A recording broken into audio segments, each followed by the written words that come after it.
industry. So ladies and gentlemen, please put your hands together for a big round of applause, everyone, for all the partners, all the guests who are here, who traveled from overseas also. I need a big round of applause and such a warmful welcome to this evening, everyone, from all the guests. Can I have a great round of applause, please? Thank you. I'm sure this evening will further drive motivation and encouragement to keep the momentum on and help you scale greater heights. VARINDIA has been the most credible resource for the Indian business community into ICT. The theme of today's event is securing network and data security in the AI-driven world, which is needed to the hour, the next hour of the day. Today, we have among us various eminent speakers and experts who are going to talk about the themed agenda, and I'm sure you will have various key takeaways from today's sessions also. On this occasion, we are delighted and gratified by the presence of the CIO and CTOs and the members of the IT Association and panelists and the various corporates who have taken out time from their busy schedule and graced this annual event on 12th edition. And yes, I extend a heartiest welcome once again to all our distinguished delegates from industry and corporate world. I'm sure this event will provide an opportunity to share your experiences during the business networking session. And now I'm beginning with to the felicitation. And for this felicitation, I would like to request our dynamic person, Dr. Deepak Shahu, Editor-in-Chief, VAR India, to welcome none other than Mr. Hari Kishore Kushumakar, IPS, ADG, IGP, Cybercrime, West Bengal, and CISO, West Bengal, with the bouquet. Please, sir, have you on the front of the stage to have the felicitation moment from all of us on behalf of our India.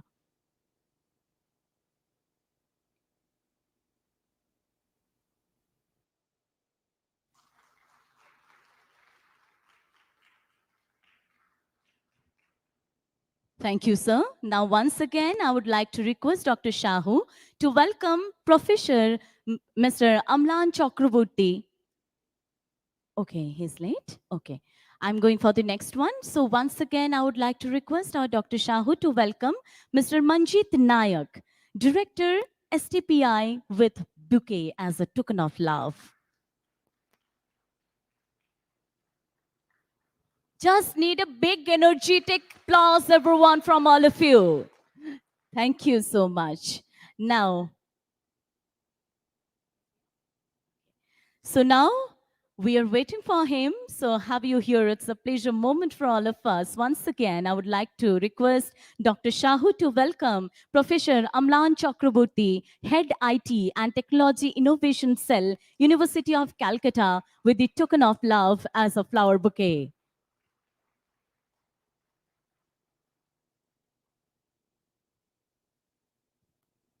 Thank you so much, sir. Thank you, everyone. Now, let's mark the auspicious beginning with the evening in the true Indian tradition, जिसे कहते हैं प्रदीप प्रज्वलन से शुरू होती है एक नए रास्ते पर चलना, यानी कि हर प्रदीप प्रज्वलन पे एक नई साथ और एक नई प्रगति की तरफ हम बढ़ना जानते हैं. So now it's time to pray in front of our God, Allah, Christ and Almighty, to have in pleasure of the lamp lighting to being in the start of this session, I think. So now I want to request none other than once again, Mr. Hari Kishore Kushumakar, IPS, ADG and IGP, Cybercrime, West Bengal, to have you on the stage for the lamp lighting. Professor Amlan Chakraborty, Head IT and Technology Innovation Cell, University of Calcutta, sir, please. Mr. Manjit Nayak, Director, STPI. Sir, please have you on the stage for the lamp lighting. Mr. Rajesh Sabu, have you on the stage, sir. MD of Sabu Electronics. Mr. KL Lalani. Mr. KL Lalani, Chairman, Lalani Group of Companies.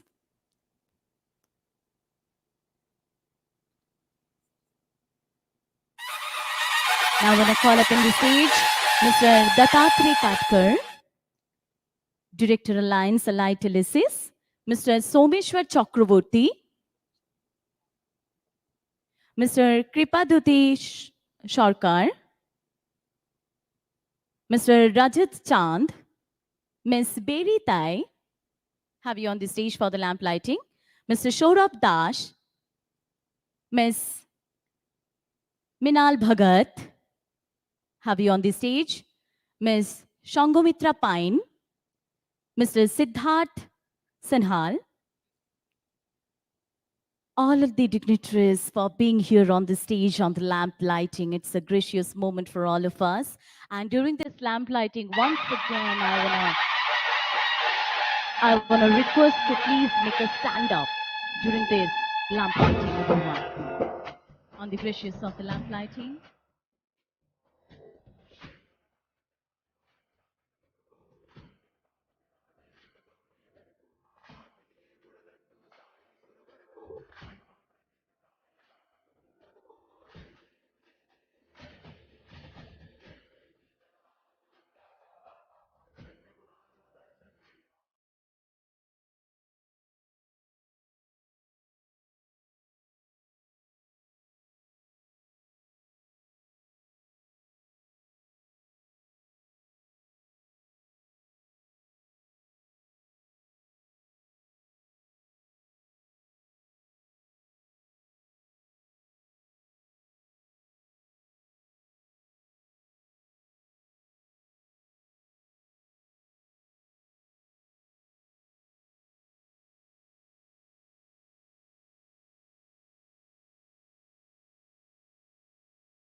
शत्रु बुद्धि विनाशया दीप ज्योति नमस्तुते दीप ज्योति परम ब्रह्मा दीप ज्योति जनार्दना दीपों में हारे तू पापम संध्या दीप नमस्तुते. So now for the inaugural and for the welcome speech, I want to call up in the podium. I would like to request Dr. Deepak Shahu, Editor-in-Chief from VARINDIA, to give the welcome speech, please, sir.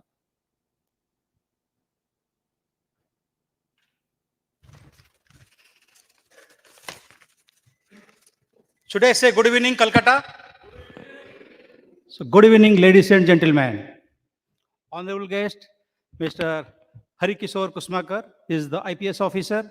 He is our ADG and IGP Cybercrime of West Bengal Police. He is also the CISO of West Bengal. Mr. Manjit Naik, Director STPI. As you know that STPI is going to play a very major role in Kolkata. They are coming out with 2 lakh square feet data center. I think it is going to unveil in a month or two. That Manjit will speak.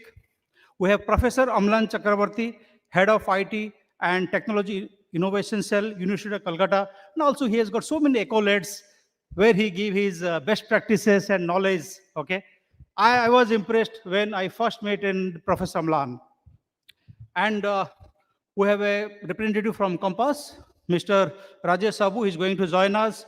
He was the past president Compass and distinguished friends from India and abroad.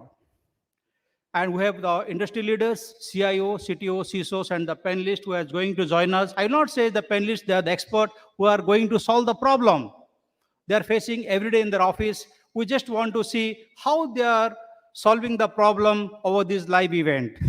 So on behalf of War India, I would like to welcome to this EIITF. We have recognized Kolkata, and it has been a long and eventful journey of 2.5 decades of War India, working closely with the Indian ICT channel and understanding.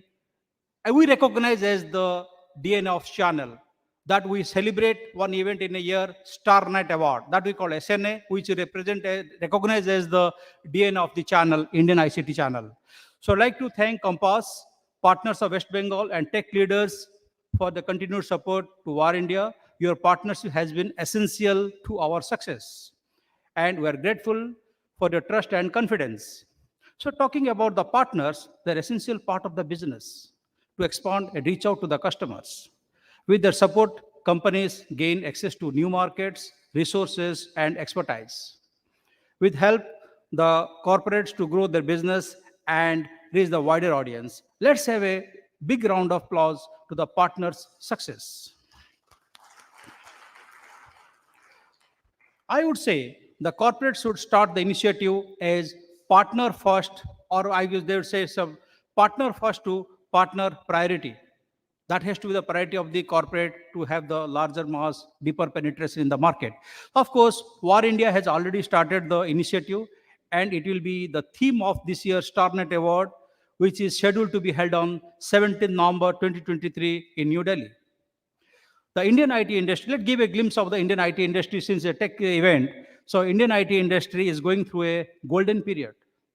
Thanks to rapid growth of digitization, Indian IT companies and are benefiting from the growth in a number of ways, including increasing demand of IT services, expansion into new markets, acquisition of new technologies, increased investment in research and development.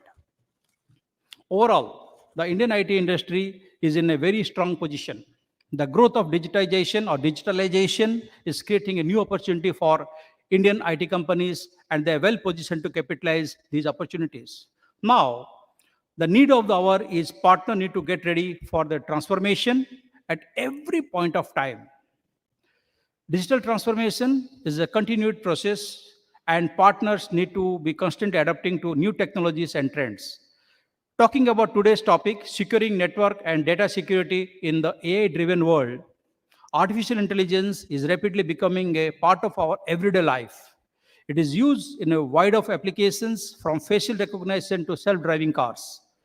As AI becomes more pervasive, it is also becoming more important to secure network and data security.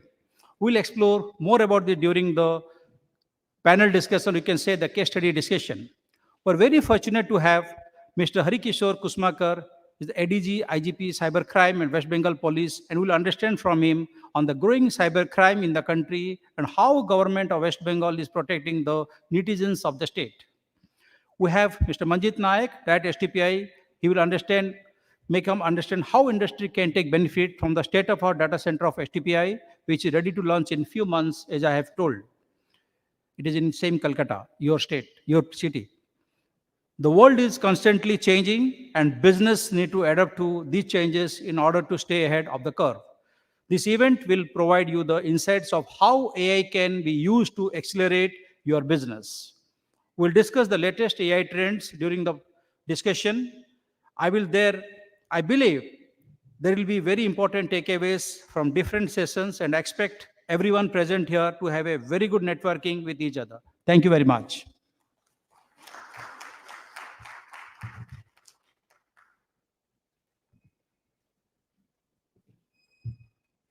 Thank you, sir, for setting the stage with your address. And now, to begin with, we will have eminent speaker from the industry and the corporate world. I request all the speakers to stick in the stipulated time limit, since we have many sessions to cover in this evening. I think we are all up here on the time sessions. And now, I want to call up in the stage to give the next speech over there, who has started his journey with Sabu Computers. Today, Sabu Computers is one of the top IT and telecom distribution company and solution provider with more than 40 brands under one umbrella and 6 retail outlets across Kolkata, West Bengal. Rajesh is the past president of the leading 30-year-old association, Computers Association with Eastern India Compass. So now, please put your hands up, everyone, with to request to have you on the podium, the MD from Sabu Electronic, the past president Compass, to address the enlighten the audience, Mr. Rajesh Sabu.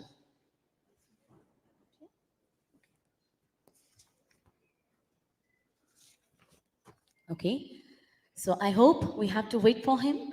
But now, for the next one, I want to call up next speaker here up on the stage.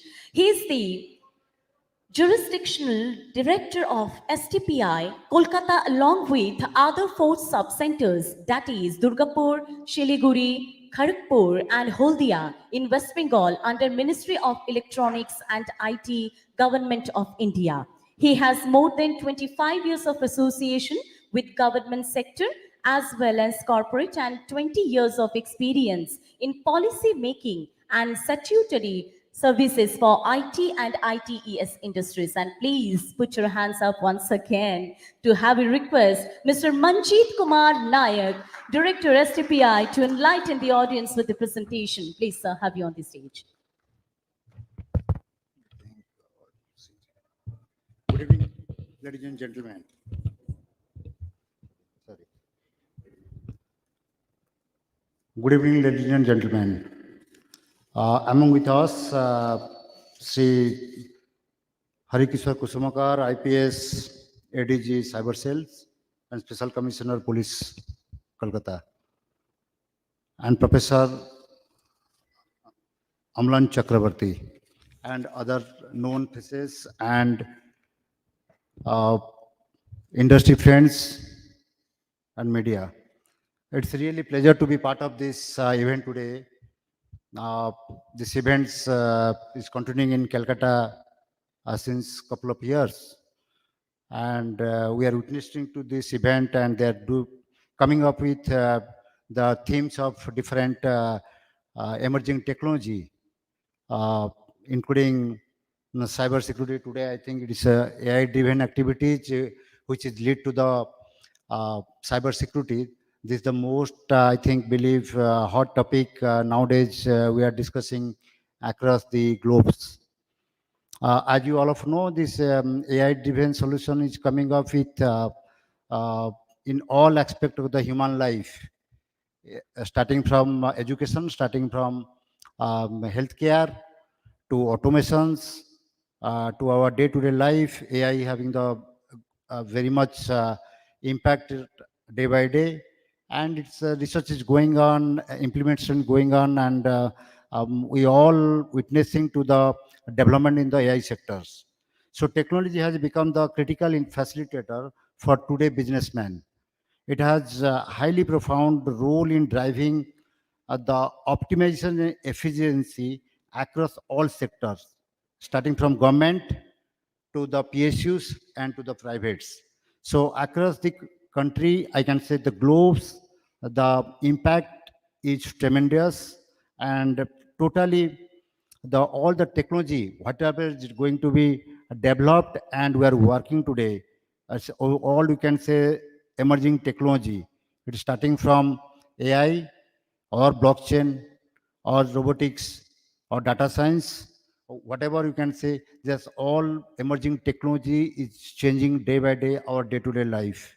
It's impacting on our social life as well as the officials, and which is altogether, it is also one aspect we are looking for how it can be secured. Because today, if you think, entire the globe is digitalized, is happened, and the the penetration of the smartphone or internet, it has been reached to the village level, tahsil level. So even the village person, they are also started doing transaction over the mobile phones, online transactions, and online applications they are using day by day, and which is a big impact in the economy sides as well as the threatening sides, right? We have to be more secured in the network side. We have to be more cautious while you are using of the applications. So today the theme is basically AI driven world. It's definitely, it's have a great impact in coming future, but the thing is how we can going to be secured. That is the challenge today, and we are looking for that. So today I think probably this theme is meant for that, and many dignitaries over here, technical expert, those who are going to be deliver in the particularly the domains. And if you talk about the future of this, particularly the METI, our Government of India Minister of Electronics and IND, they have predicted the India has the ability to create up to $1 trillion of economic value from the digital economy by 2025, with a half of the opportunity originating from new digital ecosystems that can be spring off in diversified sector of the economy. The potential is going to be five-fold increase. So it's looking to the growth of the digital economy and the opportunity in the digital area. So we have to be uh, fit into that we have to be more energetic to cope up with the systems, and so that our network robust system has to be secured and will be free from the cyber hack or cyber threat.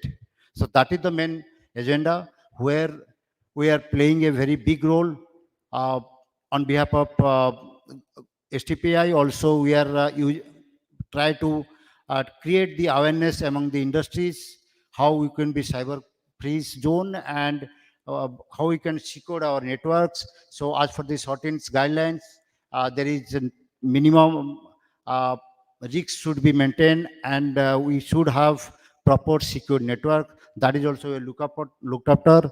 And the thing is, um, for this, the many several seminars is going on, and training program, awareness workshop is going on, so that people should be aware of this and our network should be secure. And we are also involved in the VAPT test.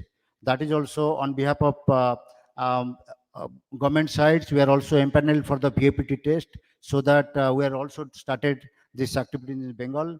And of course, there is a cybersecurity center of entrepreneur excellence in the government has already created, which is definitely help in manifold. And we are also involved in this type of technological center of excellence across the country in different technical domain, starting from the fintech, blockchain, the starting from the you can say from the agriculture side, from the automation side. We are working in all the technological domain and various cities, and creation of the center of entrepreneurs across the country. Almost 22 center of entrepreneurs we have already created, where the industries are getting benefited, out of which all many startup innovation centers, startup companies, they are also taking participations, and the scheme has been created to give the facility more and more ways. So I mean to say that, so the way we are developing our technology, and with the way we are adopting the technology, and the way forwarding all sort of applications, and the day-to-day moment, it is also very much important to keep ourselves safe. All the datas, all these photos, files, folder, official communications, personal communication, private datas has to be secure. And if you think about the AI driven, then definitely it will give a big impact. But today, suppose let's say this AI driven car is now started in the abroad, right? In the USA, Singapore, and Dubai, it's already started this AI driven car. But that AI driven, again, it's a totally computer based, or you can say internet uh, interlinked things. So if tomorrow something goes wrong with that, particularly in these applications, then your destination will be in some different place. So linking to that, in the agriculture domain, or you can say the education domain, everywhere the AI application is developing, and we have to be much secured. And for that, many networks partners are here, believe, as I saw that, and security services and securities applications people are here. So they have developed the product and the applications, which is very much important for our networks, and which is also helpful for our secure to our services, and which will definitely have a great impact in our business scope. So with this, I think, as Mr. Sau told, we are of course coming up with a good infrastructure in Calcutta, which is shortly by the month as go will going to be start. But we'll creating also planning to create a center of entrepreneurs over there, and other fab labs facilities, which will help to the industries in many ways. So we look forward to see this facility once it will be going to be opens. And I don't want to take much time. I think many speakers are there. They will take they will give many inputs, which will be, I believe, it will help you in many ways in your business growth, and it will be give a good impact in your future growth of this company. With this, I think thank you to the VAR India for this organizing this program, and organizing this such a nice event among with stakeholder in Calcutta from the many areas. And I hope the entire session will be going to be give a fruitful till late evening. Thank you.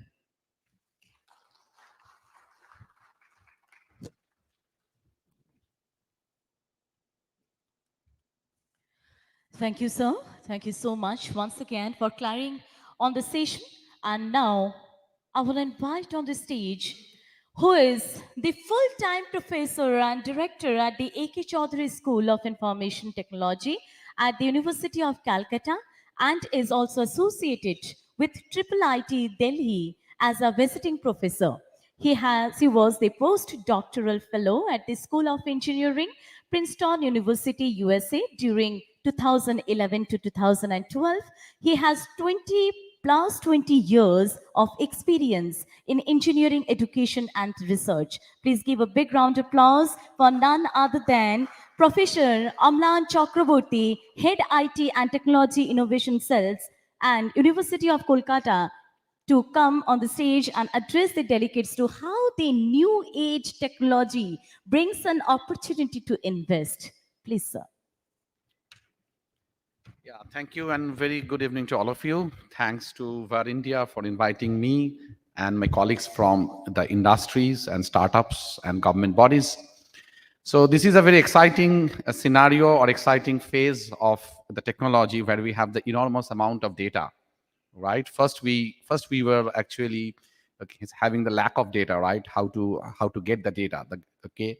But now we are at an age that where we can actually pick up the data from every devices, right? We have the smart watches to the smart buildings to the smart agriculture, smart home, right? Everywhere we have. So now the next part is that how to use the data. So to use the data, we have to push the data to some okay, some infrastructure, and we need the processing resources to mesh the data and to generate a quite good insight, which is analytics, right? And now the industry is driven by the analytics drive, right? Everywhere we try to take a decision, it's not our perception, it's okay, it's a more a data driven decision, and that is working, and that has been seems to be quite good compared to the perceptions what we have, because the changing scenario, the changing environment, the changing business, changing technology, right, we can only capture if we can focus on the data. And that is my drive also. That is my personal drive I am doing for the last almost 10 years, right? I'm speaking with government, I'm speaking with different startups and entrepreneurs that, hey, how we can do a digital transformation. So when we speak about the data and when we speak about the infrastructures, obviously security comes into the topmost play, because we are handling the data which are individuals, which are of the state, of the country, which are of the core business values of the company. So how we go ahead, because the way we are doing the processing in the positive way, there is a hell lot of thing going on the back end, which is called the dark web or dark policies, by which there is a hell lot of technology which is also working in that particular way. So I think there should be an effort. So today I was in a ISI, in a Statistical Institute, in a research discussion, which was actually privacy preventing ML algorithms, right? How we can develop the AI and machine learning algorithms, which are actually driving our machines nowadays, right? Our machines are mostly driven, by the models. But any services you take, right? Any services you take from any of the big companies, right? Big entrepreneurs, right? They are mostly driven by the models of AI or ML models. Now these models use a huge amount of data, and this is not a data stationed as a particular box, right? Because the gigantic volume of the data forces us to move into infrastructures like cloud, data centers, right? Distributed computing, where we know that there are data are in variable boxes of sizes. So now the thing is that how we can understand the security in terms of the variability, and that is the greatest challenge, because previously the data was in one box, right? And we have secured one box. Now it is not only one box, multiple box. And here this is not only multiple box, the communication at the back end between the multiple box and the sources, and the sources are various services. It's not a particular enterprise, it's not a particular organization is giving one service, it is giving variety of services, and this variety of services are working on different application stacks.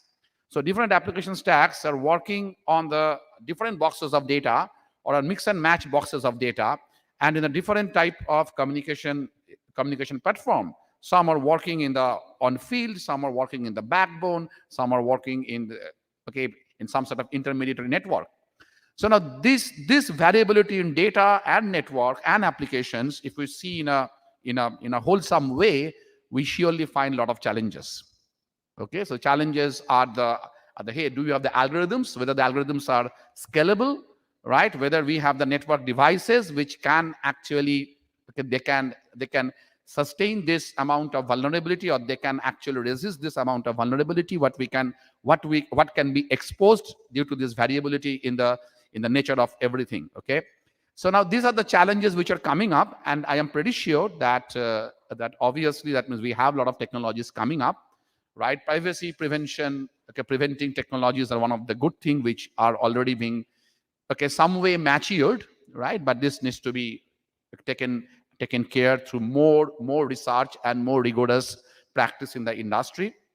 Second thing is obviously the flurry of the 5G networks, right? The flurry of the 5G networks means we will having an enormous amount of data, right? An enormous amount of data means that once we have enormous things, the side channels will also be enormous, right? When we have channels, this is a common say in security and network. When we have channels, we have side channels, right? And the side channels are the ways, are the pipes by which your eavesdropper will try to capture something, right? So now if we take the side channels that will be there, so the only way we can prevent that, how we can do the privacy preventing communication or privacy preventing processing. Now when we look into the processing itself, because ML ops is now a very that means it's going to be in a very great way, right? People will be oblivion of what a researcher or what a great scientist have built the model. Being an entrepreneur, you are not so much interested on what is in the model. You are interested on what's the outcome of the model, right? What's the business value the model is generating for me. Now the thing is that the model itself is a data network.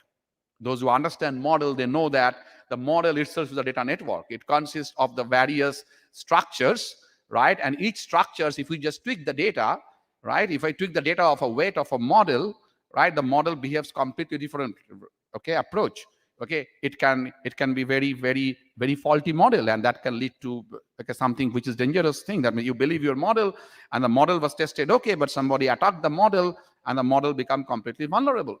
So this is also a scenario which is upcoming in the industry. I have been in some of the conferences in Europe, right, where this has been very strongly discussed, and some of the business conferences in Delhi. Right, so I've seen that means it is good. AI is pretty good, but you have to make your model secure. You have to have some sort of way that how we can do that.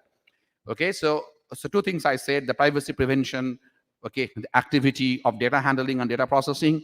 Secondly, that you have to secure your model. Right. Third is the vulnerability in authentication. Authentication, though it's a very good word, right? We use a lot of things to authenticate, but the data of the authentication itself makes you vulnerable. Because if somebody captures the data what you use in authentication, then you are vulnerable. So you use the data to authenticate yourself, some sort of signature you use to authenticate yourself. But if the signature is captured, right, you are in a vulnerable position, and we know that there are a lot of things. So how we can have a better authentication procedure where the signatures are something which are light, because if we make a very intense authentication procedure, then your customer will not be interested to get into that service, because hey, I have to go for 5 levels to authenticate me, and then I fed up. So I don't go ahead. So how we can have a lightweight authentication procedure, but still the authentication is completely blank or completely as something which is not be traceable at the back end or at intermediate ends. So there are encryption algorithms we know, but there's the other hand of it, right? We know that the quantum computer is also there, right, which will be coming. So that is the another way of vulnerability which is coming. That means once quantum computer comes, right, the entire process of this encryption, of the generation of the cryptic signature, right, becomes becomes a child's play because it has an immense power to span the space of search within a very short time, right, compared to our classical computing paradigm. So that is coming as a particular issue. So now in another domain of, because still quantum computing is in a very, very, I can say, baby steps. It's baby. Once it becomes a giant, obviously we will, there are techniques by which we can use the quantum computer to make the thing secure. But obviously we have to get into quantum computing now because this is a new computing paradigm, and if somebody can master that, right, that means he or the organization or enterprise can gain a lot. But if we keep the quantum computing apart, there is something called post-quantum cryptography or post-quantum techniques of security, where it has been proved that we can use a quantum computer, but the quantum computer will not able to break this particular security or privacy. So these are the ways how the technology is getting forward to, but obviously the first thing is that I believe that still the security, the focus on the security knowledge development or security research, right, in our country or in our state needs to be, I'm not telling it's less, but I think that it needs to be more enhanced, right? More focus should be given on the security, because hey, you are in the world where the data gives your value, right? And the scenario of security is to attack your data. So if you are generating a value from some resources, right, you have to give it a full protection, right? And you should have the knowledge, and you should have the methodology. You should develop the technology to do that, right? I know Ministry of IT, right? Sarah's rightly said, Ministry of IT. That means I closely work with them, and they are really very focused of developing or actually supporting any sort of research or any sort of technology development in the security. In fact, they give the first priority, to the research activities, right? And I know the government of West Bengal also. I know the Department of IT and our police services. They also have a very thrust on security, and they organize regular programs on security. But what is required is that we need to generate a sort of some sort of enterprises, right, which actually generate security solutions. Because if you look into the solutions perspective, right, in our country, right, we don't have much security solutions generated, right? And I think that there is a lot of business proposal or business proposition that we can, in this emerging domain of security, both in the network and the data, because these are a little bit apart. Network means on your infrastructure, and data means on your process. So when you do that, right, you need to, I think there should be some focus, or startups or big industries should focus on developing some sort of security strategy, and security development work, security research work should be more prioritized, because I think if you are giving value to the data, you have to do.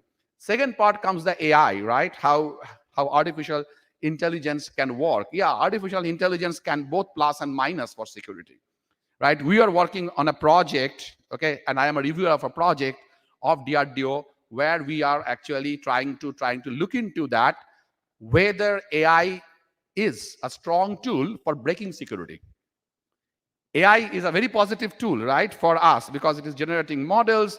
It is helping us without knowing that domain exactly, but still I can interpret what the domain outcome will be. This is a summary of AI. The AI helps you to interpret a domain, right, with only the data and the evaluations performed in the domain, but not getting into the discrete mathematical construct of the domain. And that's why AI is a so powerful tool. But this AI itself can be used to generate a lot of vulnerabilities. We know the applications like fake applications, like fake data, fake news, fake images, right? And there are so many fakes, all over. So this AI can be used in a negative way also. So though we say about the AI ethics and AI sanctity, right? But there should be some sort of, I think, regulations should be come up, right, in the federal domain, so that the use of AI, right, in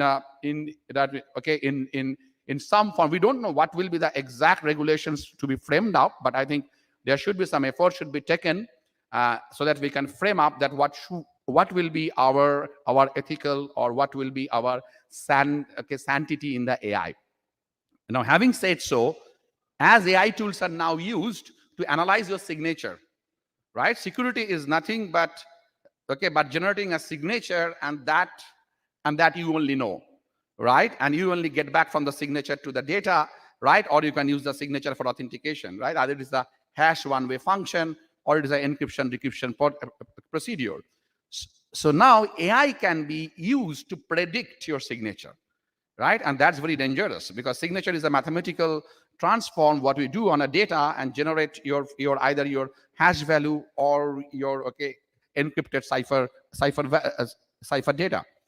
But now AI, without getting into the mathematical, by seeing some of the signatures and getting some of your information, can predict that, hey, this will go like this, this will go like this, right? And so we have to develop the stronger techniques, which will be oblivion of the different types of models, and can actually and can still work well, right, when the AI models and machine learning models act and generate the vulnerability in your AI system. That means in your security system.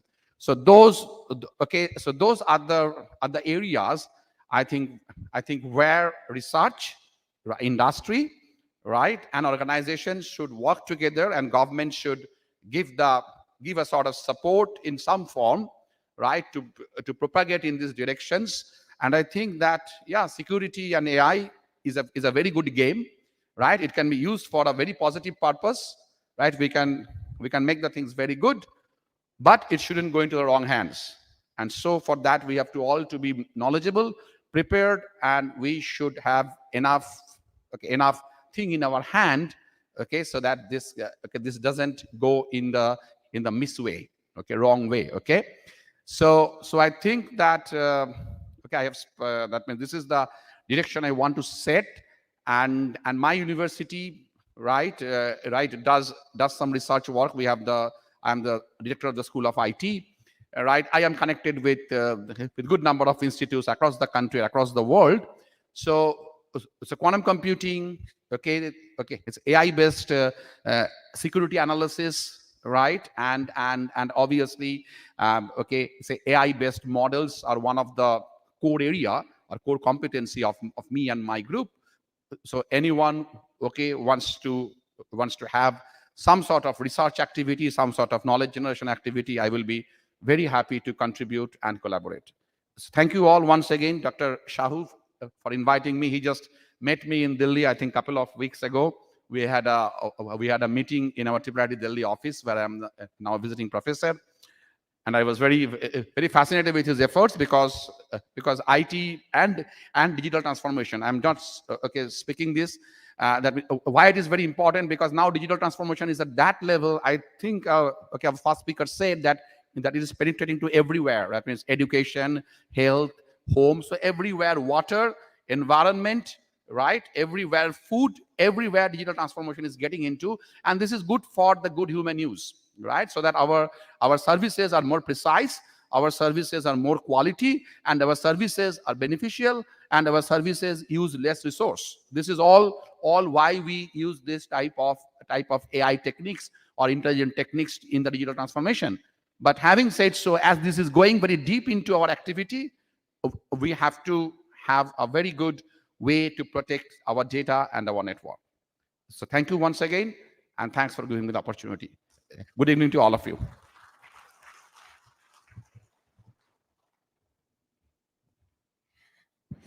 Thank you, sir. Thank you, Professor Amlan, to give us such an inspiring speech over there. I hope we all have enjoyed, right?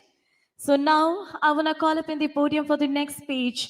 Yes, of course, he is none other than Mr. Hari Kishore Kushumakar, is the IPS ADG and IGP Cybercrime, heading the cyber cell of the West Bengal Police, who spearheads the state government to improve the cyber security infrastructure within the state.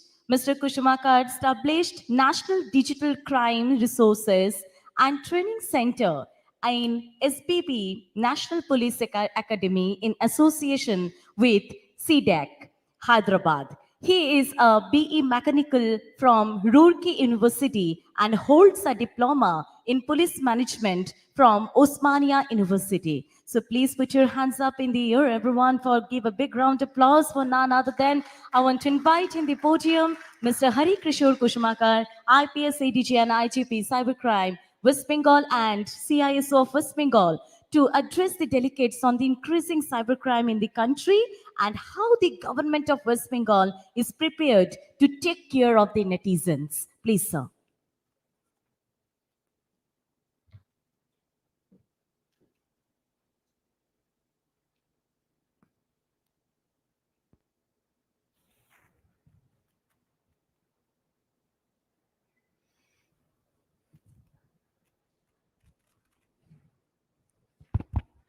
Good evening, everyone. Am I audible? Presentation, please.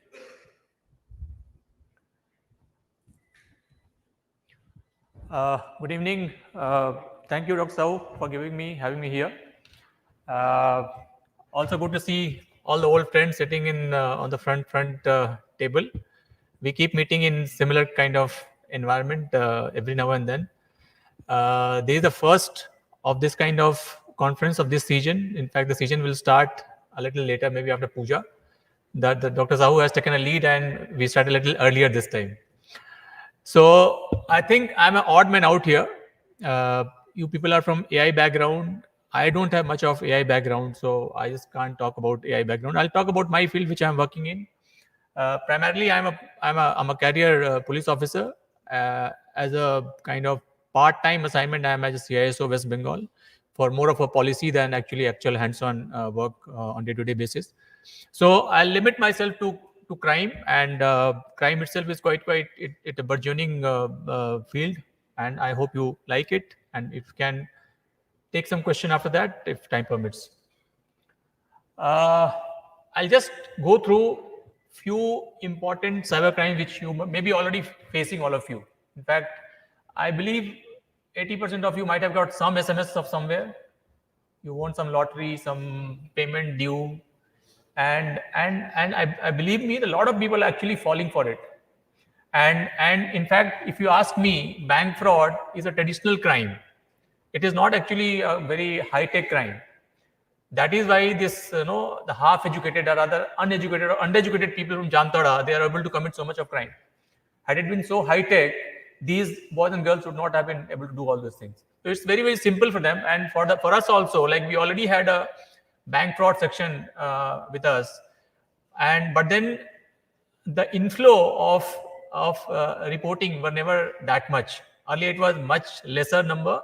Somebody has to go and forge a check and all. Now people can send thousands of messages in one click, and then at least 10 people also fall for it. Then it made his day. So that is bank fraud, and how it is committed actually. SIM card on fake document. I think previous speaker was talking about AI generated, AI entering is everywhere. We came across one such where AI is being used for changing the faces of for KYC purpose, and then getting a SIM. So most of the time this crime is committed with the help of a SIM, because somebody has to make a call for sending SMS or making a call, voice call or whatever. So they know very well that if the KYC is done, so now they try to find out the loopholes within that system. In fact, earlier it was very bad. Now it's much better now, because government is much more stringent with KYC norms of before issuing SIM cards. But still, some people are able to manage good number of SIM card with fake document and to commit the crime. Mule account.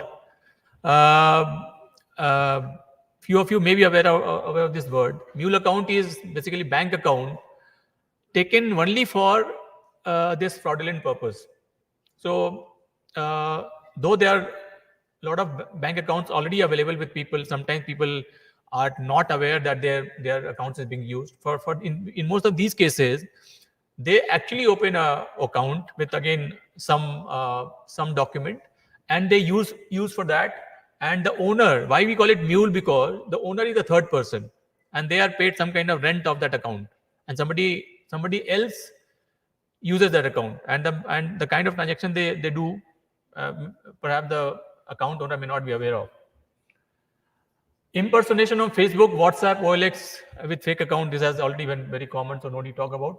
Call center fraud is a big nuisance still here and in many big cities. You know that with IT and ITES boom, lot of call center job came to India, and a lot of people are actually available who are I wouldn't say they are unemployed, but they are maybe underemployed or kind of underpaid. So these boys and girls, they're trying to make their own call center. In fact, making call center is not that difficult for them. They don't need a big setup. They will just maybe few laptops and few SIM boxes. They can open a call center. In fact, that is a small scale, but there are some large scale also. In Calcutta, 2 big call center have been racket had been in fact unearthed, and both because they were cheating people outside the country. The moment the victim is outside the country, nobody is bothered about here, because we start our investigation from the de facto complainant. That is the first and foremost requirement of starting an investigation. If there is no complaint, there is no investigation. So in this case, since they were using the name of Microsoft people got into it, and they did a kind of homework.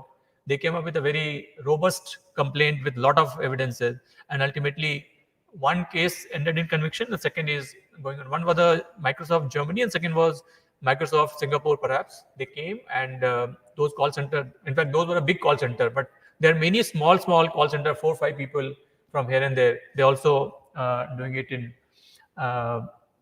this thing. In fact, IT is such a thing, even the owner, the premise owner also may not be aware what is happening inside their premise, because everybody is using just laptops. So everybody is using laptop or computer devices. What application is running on laptop, nobody knows. So there is a big problem for the owners also. A lot of owner came to us later that my premise has been seized by police, what to do? And I'm sure in most of the cases, owner actually is not aware what is actually happening in their premises. So if a bit of awareness, in fact, actually do a bit of drill down before renting out the premises, that will be helpful. Electricity bill fraud, again, very common. SMS that you have not paid your electricity bill or something like that, it will be disconnected. And then you send a link, and that link used to be normally a phishing link where you give your details, and then even you can pass on money also. So we are not very careful while transferring money, and then you defraud it. Digital loan apps, again, it's a very one of the most common, the loan app thing. And there are people in the field giving, Chinese loan app is one thing, but then there are various kind of people who are giving all sorts of loans on this. Online gaming and gambling apps. In fact, many of you may be aware, because it was a Calcutta-based e-nuggets case about 1 year back, or maybe 8, 9, 10 months back. This case was unearthed, and huge amount of cash was recovered from the culprit. And what was that? Basically, it was an online gaming platform. So online gaming, there is a slight loophole where in a gambling and a gaming, there is a slight legal difference where gambling is defined as a pure chance event, and where a little of skill is required, then it becomes kind of gaming. And this loophole is being utilized by many people. And if you go, and a lot of people are playing a lot of games, all sorts of computer games, and a very large scale with much smaller amount, which is also very common. Ransomware, all of you from the IT background, so you already aware. Online job racket. Crypto investment fraud is actually another big. Lot of people actually started opening crypto account with all these exchanges, and since people, nobody knows anyone in crypto world, so it's a very good place for fraudsters also.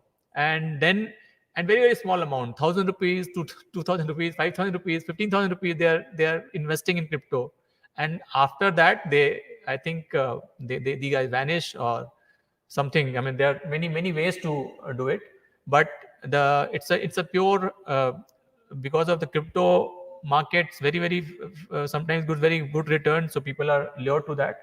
And sextortion, again, very common, one of the most common crime these days, where somebody gets a VIP call and then something happens, and then their video is morphed or something like that, and then somebody calls that we have got your video with some objectionable situation and all sorts of things, and the people are demanded money. Aadhaar enabled payment system fraud is again a new kind of NPCI also came up with a kind of guidelines recently. Calcutta Police also issued a guideline last week about this, where people are lot of applications are required Aadhaar authentication, and at times for payment. So many of us who are not using credit card or debit card, actually you can use your Aadhaar based payment system through your thumb print, which will be actually using this thing. And they, from various sources, they collect thumb impression, Aadhaar number, they duplicate it, and they do this kind of crime, which also it's quite a good number. So these are the trained, and in this, since time is less, so I'll just give you very brief about this, the steps being taken. Certain, all of you must be aware, certain we are using the provisions of IT Act for blocking the contents. I have not mentioned about this kind of crime which communally sensitive or maybe or personal those kind of things. Social media crimes, there are hundreds of it. I have not mentioned, but then we require to remove these URLs or block this URL as early as possible. Otherwise, it has a chance of getting flared up or may create a bigger problem. But then we are totally dependent on service providers. So for 69A under IT Act, we actually give this request to MeitY, and through MeitY it goes to these all YouTube or Facebook kind of people for blocking the URL. I'll share you the data. They don't block it more than 1/3 of different pretext. Sometimes like vulnerable, we call it, it's a sexual misconduct and all these things. They say it's not a crime in our country, and we are bound by our country's law, so we will not block it. So these kind of legal problem are there. In the second case, we send it directly to service providers, intermediaries under this. So there are two categories where the public order is involved. We use the first one, 69A. Otherwise, we use for general individual issues. We normally give the request under 79(3)B. I4C is a very organization formed by under MHA. They are actually now coordinating with all the state police in cybercrime domain. They're actually, as you know, the cybercrime is boundaryless. Here, our fundamental is actually based on jurisdiction. If you go to any police station, first thing they'll ask whether the crime has happened in their area or not, because the CRPC says that the FIR will be recorded under the jurisdiction where the crime has been committed, because the evidence and witnesses all were from the same area. But here is a situation where there is no boundary, there is no PO, place of occurrence, and yet a lot of people are losing a lot of money. So for this, they have opened this cybercrime.gov.in portal, where actually you can report all kinds of crime. We know lots of very small petty crimes also getting reported in this. They have a 1930 helpline where if you cannot use this cybercrime.gov.in on your own, you can call this number, and it is a 24/7 helpline number in all the states, where cops will be helping you in lodging your cybercrime related complaint. And ultimately it goes in a common database, which comes to us, means all the states as per jurisdiction, and then they are supposed to handle it. This cybercrime complaint are different categories: social media related, hacking, cryptocurrency, online gaming, ransomware, and other cybercrime. These are the important categories. Mobile blocking by LEAs. As I was saying, that a lot of mobile phone are getting issued or by the service provider or their agents on a fake document. The moment we come to know that this is on the basis of fake document, we have a process to block this mobile phones. So we get this blocked again through the same portal. I'll just share you a quick data in this, because data is important. This portal started in 2019, and it is almost increasing every year, almost 50% increase there, and we are handling almost all the complaints, but substantial number of complaints, almost 70%, 75% complaints are still under process after so many days, because so much layers are involved in this investigation. Payment gateway, IP, service providers, all these things, and it is a real challenge for all of us.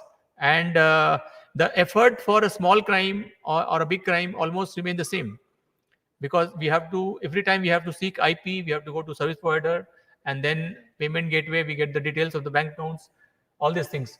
And this is the data of 1930 helpline.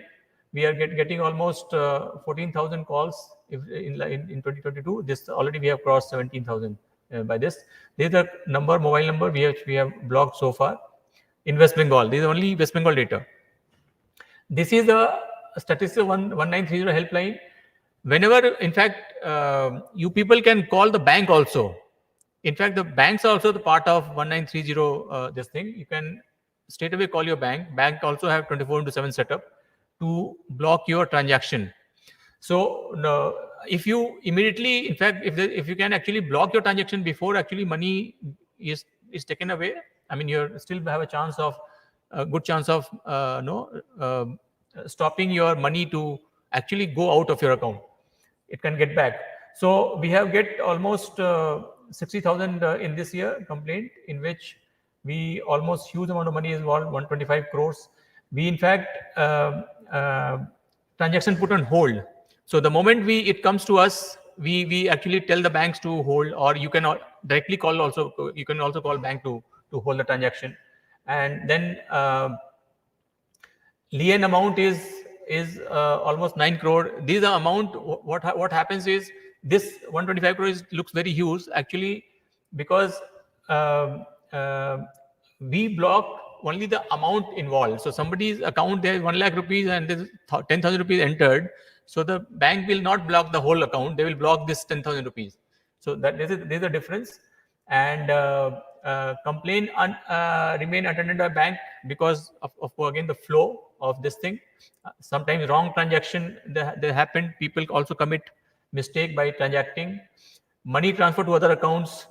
So the moment the modus operandi, the moment somebody divert the money, immediately they divert to some 3-4 account, so that it's difficult for police to block or check and investigate, and then from there they will withdraw the money. In fact, in some cases they straight away withdraw the money immediately from ATM, or some they spend money from POS, or some kind of Aadhaar enabled payment or something, purchase or something like that. This is the statement of blocking request. We are getting almost 1/3 only blocked by this service provider. Facebook, Twitter, and YouTube data we have for last 5 years. Same with these communal, obscene, violent, and fraud, fake news related URLs, which again it's almost similar, 30% kind of this thing. Efforts by the state government is important for all of you. We are cognizant of this fact that this crime is growing. In fact, that is why this first time this post of ADG Cyber is created. Now we are in the process of creating a separate cyber crime wing within the state. We already had a cybercrime in all the district, cybercrime police station in all the district. Now we have earlier it was a part of CID. Now we are going to have a separate cybercrime wing within the state to only focus on cybercrime related investigation. So Calcutta Police Cyber PS was opened sometime 2010, and then state government has been opening one cyber police station in other commissionates, and then other district. By 2019, we have one cyber police station in each district. So having jurisdiction all over the district, and one can go and lodge a complaint. Well-equipped digital forensic lab we have in Calcutta Police, and then we also have with CID, and of course we have in few big district also, like commissioners. We also have a digital forensic lab. CSCOE, somebody was mentioning CSCOE. I think Mr. Nayak mentioned about CSCOE.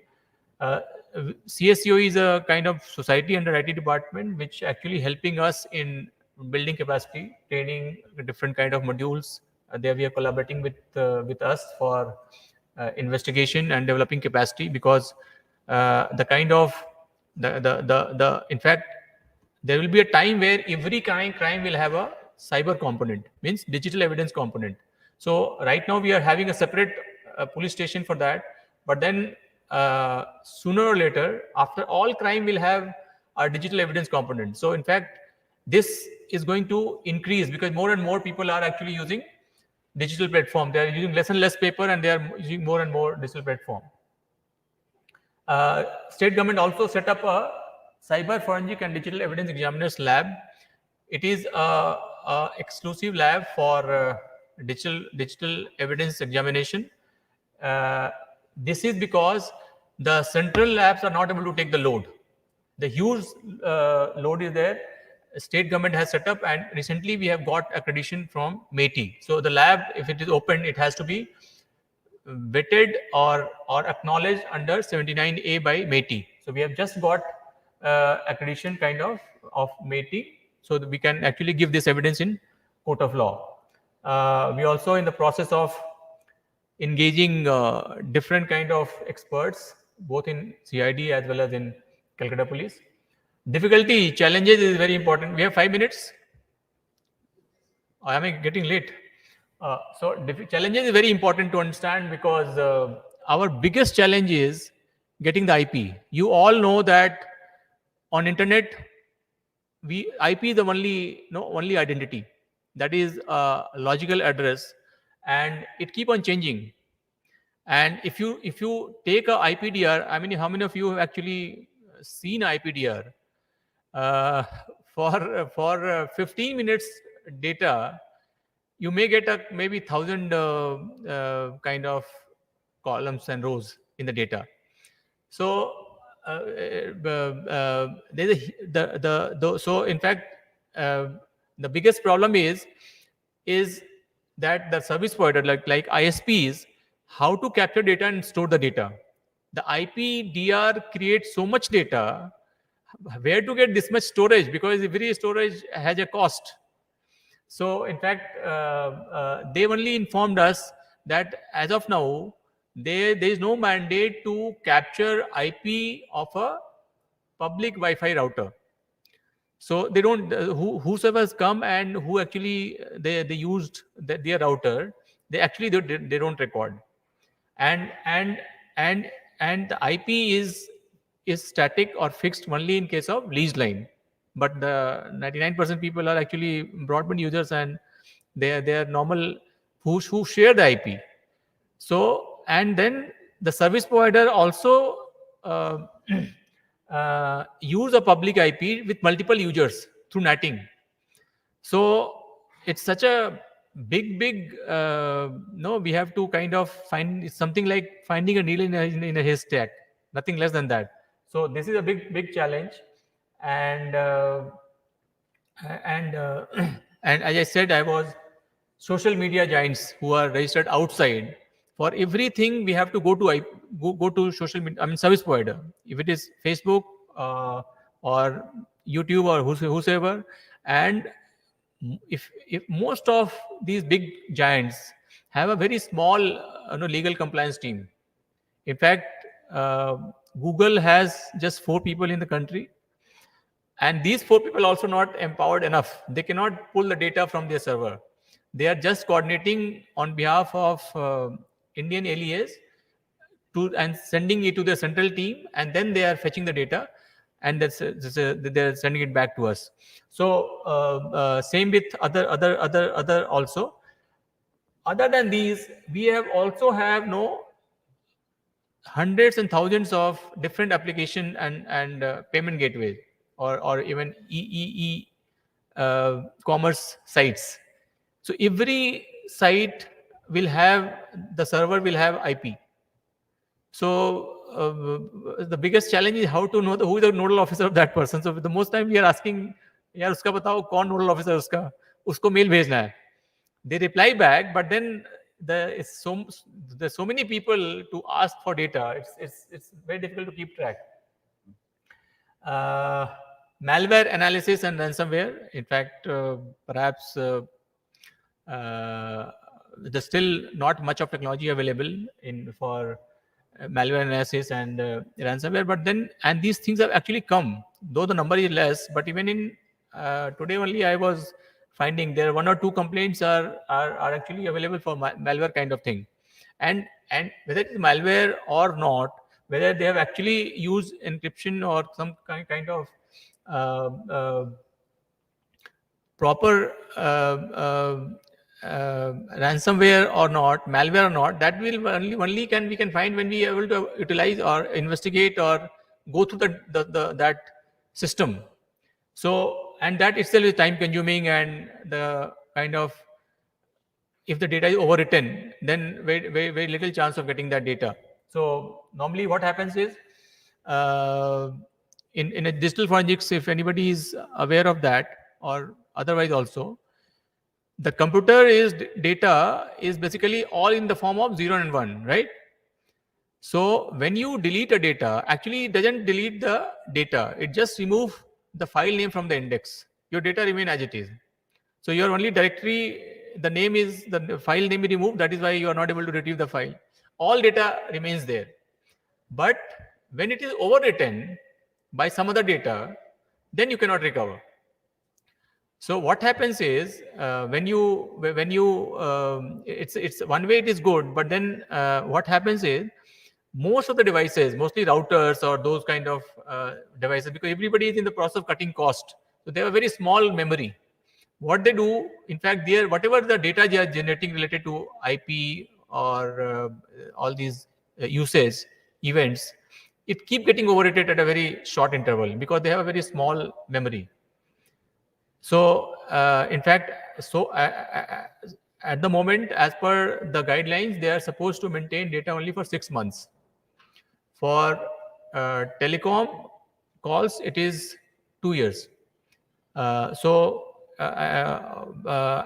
so anything which any IP which is more than a case which is more than 180 days, then it's difficult to find out and get the data. So these are the challenges. So I have tried to maintain my time, 20 minutes. I might have overshot by a few minutes. I seek excuse from the organizers. And this is all I wanted to say. There are a lot more to talk about it, but maybe some other time. We don't have much of time here. So thank you very much for listening to me.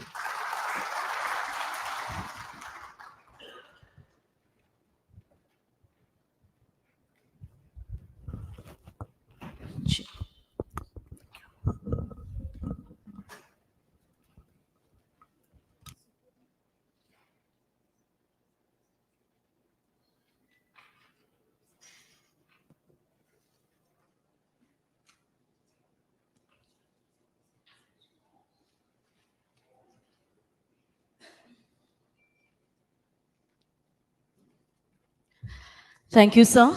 Thank you so much for this long speech. And yes, of course, we enjoyed a lot with you. And now it's my request to have you here, the MD from Sabu Electronic and past president of Compass, to address the enlighten the audience, Mr. Rajesh Sabu. So please have you on the stage and be on the podium. We will enjoy the speech along with. Have you on the podium, sir.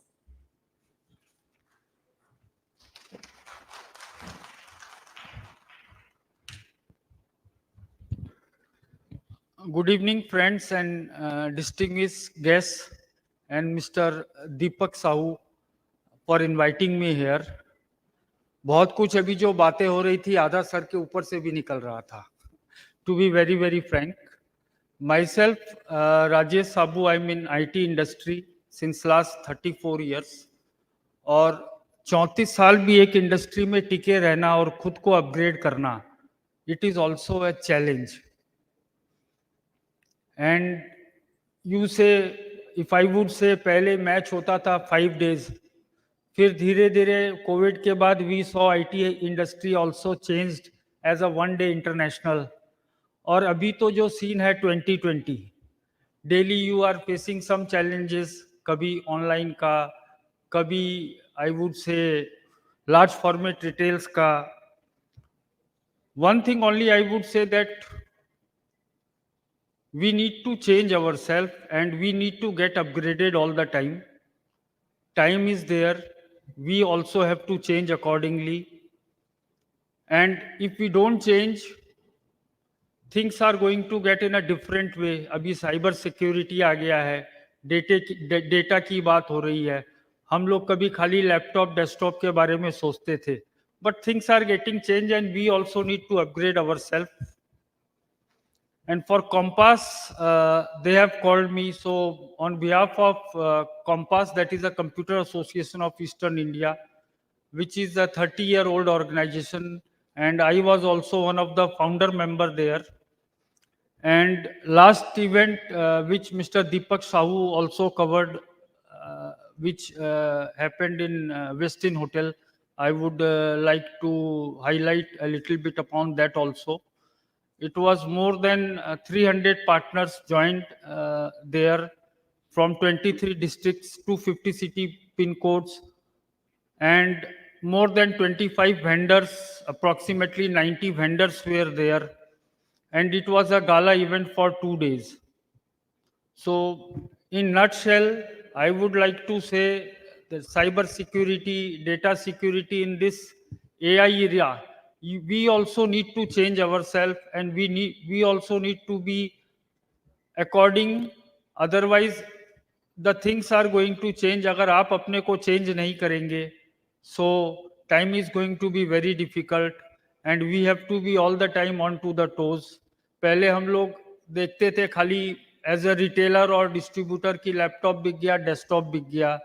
Then we came into solutions के बाद server management के बाद data management, and we know threat is coming from AI.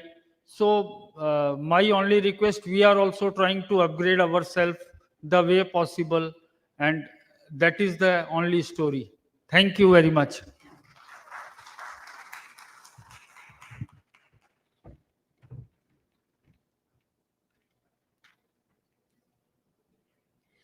Thank you, sir, for having you here. And now, I hope you all are enjoying, right?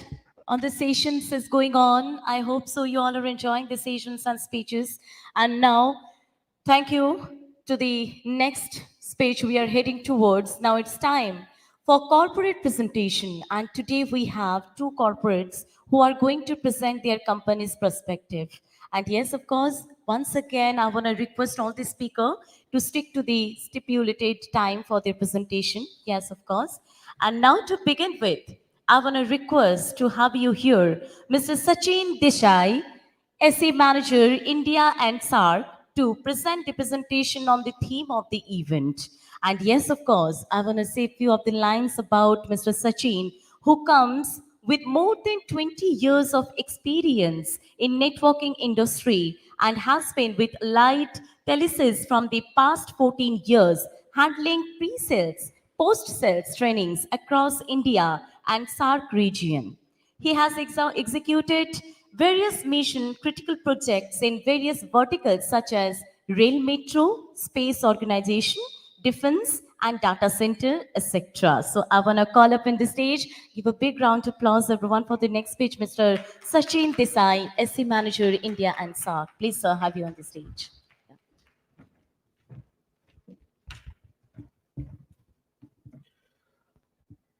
Thank you, everybody. Good evening, Kolkata. So let me quickly start. I have got just 20 minutes and I have got more slides. I'll try my level best to finish well within the time frame. So network AI solution by Light Telesis, how we are developing network operated solutions. And I'll quickly take you through corporate introduction. Who we are? We are 36-year-old Japanese company started in 1987. And I don't get into this revenue and other things because we have to cover most important things. This is the footprint of Allied Telesis. If you look at, we are there in 24 countries, 35 regions. We have got 7 R&D centers across the globe, 160 global patents that talks about innovation in Allied Telesis, being Japanese companies. And we have got 2 factories completely owned and managed by Japanese staff, one in China and one in Singapore. And we can churn out big bomb in a couple of weeks. And logistics centers, we have got 3 logistics centers.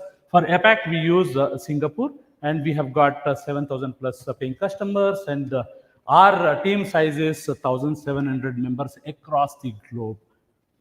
And if you look at end-to-end network solution offering from Allied Telesis, we are purely network OEM, and we have no product gaps to offer you end-to-end networking solutions, starting from core switches, aggregation, industrial grade switches, your modules, NIC cards, media converters, wireless, SD-WAN devices, IPS devices, and finally AI/ML-led SDN controller. So if you look at the cost-effective product portfolio from Allied Telesis, we fit in into all SMB, mid and large enterprise segment. So we have got various product-based services. 5-year warranty we provide for all Allied Telesis devices free of cost. And we have got net.cover services for next business to shipment and other things. And under net.campus, we run various LAN, WLAN, cybersecurity training programs, and we have net.professional services to enable our partners to design and configure the complex networks. So we also have got various cloud-based services. So how we are different from others is we have a 24/7 NOC and monitoring center. We will not just give you cloud platform. We will give you configuration assistant, management, monitoring from our side. So AMF security is a security engine which will talk to various third-party cybersecurity applications in eliminating cybersecurity threats from the access layer. I'm going to explain you about this in the upcoming slides. Net.amf is again a LAN automation tool sitting in our cloud, completely managed and monitored by Allied Telesis staff. Net.awc is again wireless controller, completely AI-led wireless controller we have, which is again managed and monitored by Allied Telesis NOC center. So we have got 13 offices across APAC, and let me get into a detailed solution introduction. So customer journey by Allied Telesis, we have been developing automated network operation technologies, and now we are talking about AI/ML SDN-led technologies. No more we are talking about products, right? So this is the trend now. So we are following that, and how we are making your network smarter using AI/ML SDN technologies. So actually there are 5 major causes which will bring your network down.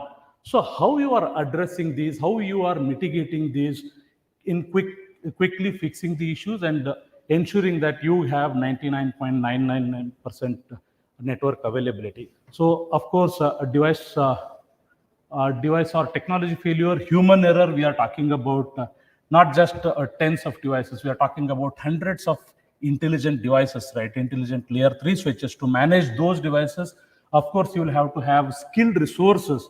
And when you are configuring multiple devices, of course, there is a chance of human error. So how we are eliminating that, and cybersecurity. So now you all know that cybersecurity threat is it's very big threat nowadays, because we are talking about tons of IT, IoT, OT devices, and ISP outages. This is also one of the challenges, because we host most of our applications on the cloud, and ISP becomes very essential part. If you lose your ISP connection, then you are out of your network. So how we are addressing that, and disaster. So you should have multi-platform capabilities. Let's say if I give you controller, if it is only on-prem or only cloud, then it doesn't make any sense, right? So if I give you on-prem controller or on-device, on cloud, so you can choose based on your requirement. So how we are addressing these using AI/ML or SDN-driven technologies. to minimize your network downtime and your operational expenditure. We have two portions in this: visibility and actionability. Visibility becomes very, very important, where you get a complete glimpse of your network, and then you have actionability. Once you know your network, then you can automate various actions, right? So these are the technologies what we are talking about. AMF is nothing but autonomous management framework. This is the LAN automation engine, completely AI-led engine. And we have got AMF WAN, nothing but your SD WAN. And we have got AMF security, very, very interesting engine, which will eliminate a source of infection within a second or two. Getting integrated with top 30 cybersecurity applications or appliances. And the next AWC is autonomous wave control, AI-enabled wireless controller.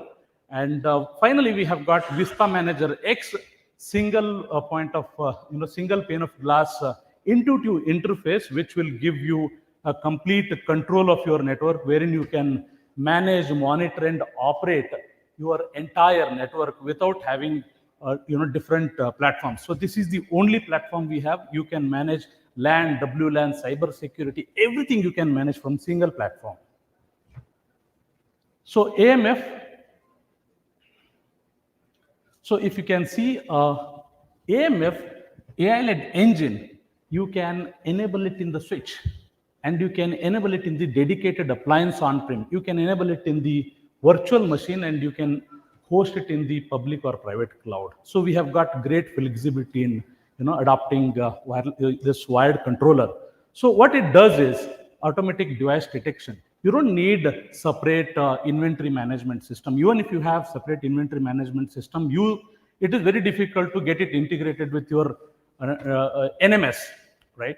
So AMF is capable enough to detect your end devices using various methodologies, not only SNMP, based on MAC addresses, based on FDB, based on ARP, based on DHCP snooping. Let's say you have IoT, OT devices, right? And you cannot enable SNMP in them, but we can detect. Once you detect the devices, once you have visibility of your network, then you can do wonders in the network. So now you know, okay, these are the CCTV devices, these are the OT, IoT devices. Once you have this glimpse of your network, you can automatically run various ACLs and quality of service, wherein CCTV devices are only talking to VMS servers, medical devices are only talking to HMS devices, something like that, right? So this guy takes automatic backup on regular basis and automatic provisioning. Again, we are talking about the zero-touch provisioning. Very, very interesting. Let's say you have one of the buildings coming, and you can just ask any of the human resource. I'm not talking about technical resource. Any human resource, you just ask him, take the switch, go there, and there is a cable coming from the headquarters. You just plug it. That's it. You don't need any technical resource to onboard the device, unlike other OEMs. And next, we have got automatic firmware upgrade. So firmware upgradation is very, very essential, because you have to keep your network up to date to eliminate various bugs, to get the enhanced functionalities. And this guy is intelligent enough to push the correct firmware to the correct devices. And this one is most important and interesting technology is what we have, zero-touch recovery. Everybody talks about zero-touch recovery, but how user-friendly, how easy it is to replace the switch, right? So now I'm going to talk about one use case here. So we have a big manufacturing plant customer. They produce about 12,000 tires a day, okay? So if one switch goes down, then to replace that particular switch, you need a technical resource on site. You know that manufacturing plants are most of the times outskirts, right? And to have technical resource 24/7, you are spending money on OPEX, right? So now with that, they had a problem, right? Then they said, Sachin, do you have kind of a zero-touch recovery? Because everybody talks about zero-touch recovery, but you need some sort of manual intervention to onboard the device. Somebody sitting at the central site, or someone who is capable enough to configure the failed device, and replace it. So that will definitely take more than an hour to half a day. If you have backup, at least it will take more than an hour. So what we do is we have demonstrated it to them, and actually they have used a floor cleaner to replace this switch. And you know what? In less than 5 minutes, switch is up and operational, excluding the time of traveling and connecting. You can just call him, once you take a new switch or there is a spare switch, you just connect the cable from port number 1 to 1, 2 to 2, something like that. Once it is done, turn it on. Within 5 minutes, your network is up and operational without any human intervention or technical resource intervention, right? So now we are talking about, it was a reactive approach, right? So if devices are going down, how quickly you are restoring the devices. Now we are talking about proactive approach. So we have got preventive hardware maintenance as well as click and run configurations, right? So what we do here is, you can see this. This is your health monitoring dashboard. This gives you a complete glimpse of your wired network. So there are various KPIs or various parameters such as CPU, memory, temperature, fan, etc. And you can see the score of your network. Let's say your score of network is 99%. So let's say this 99% in memory, you can see there is something wrong in one of the device memory. So you can quickly access the device and you can quickly fix it. So before your hardware goes down, you know that what is the issue in the network, and you can take the preventive actions. And AI-based network operation help you in executing complex configurations like ACLs and the quality of services across the network, right? Let's say you don't have these technologies. Let's say you'll have to block traffic from X department to Y department, and there are hundreds of switches, and the network engineer has to check what is the source and what is the destination where he has to apply. So with this, what we can do is, we have got a matrix, something like this. You can choose what is the source and what is the destination, and with a single click, it will ensure that the quality ACLs and quality of services are configured in respective switches. So it eliminates your complexity. Yeah. So in quality of service also, it is similar. So it is very, very complex subject matter. So it requires minimum, half an hour to configure each and every switch. So this makes your life easier. You can see something like this. There are many queues. One of the queue is highly consumed. So with this, it is automatically, enabling all queues are equally distributed. So AWC, autonomous wave control, wireless controller, completely AI-led. And if you can see, this is the controller. And again, this controller can be enabled on the switch, on the appliance, on the virtual machine, on public or private cloud. The biggest USP what we have here is 24/7 radio and channel data collection. So we are talking about big data in your own devices. Okay. So everybody talks about, AI, right? So then they need to collect details and put it in their big data lake, and then they will run analytics, and then they will give you optimization. We are not going to share your data with anybody. We are not clubbing your data with anybody to give you optimization. So we are using your own data in your own premises, and we run AI ML engine to optimize your network.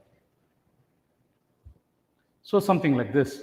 So you have multiple channels, and here important thing, we are using 6-hour historical records of power, 24-hour historical records of channel to optimize your wireless network.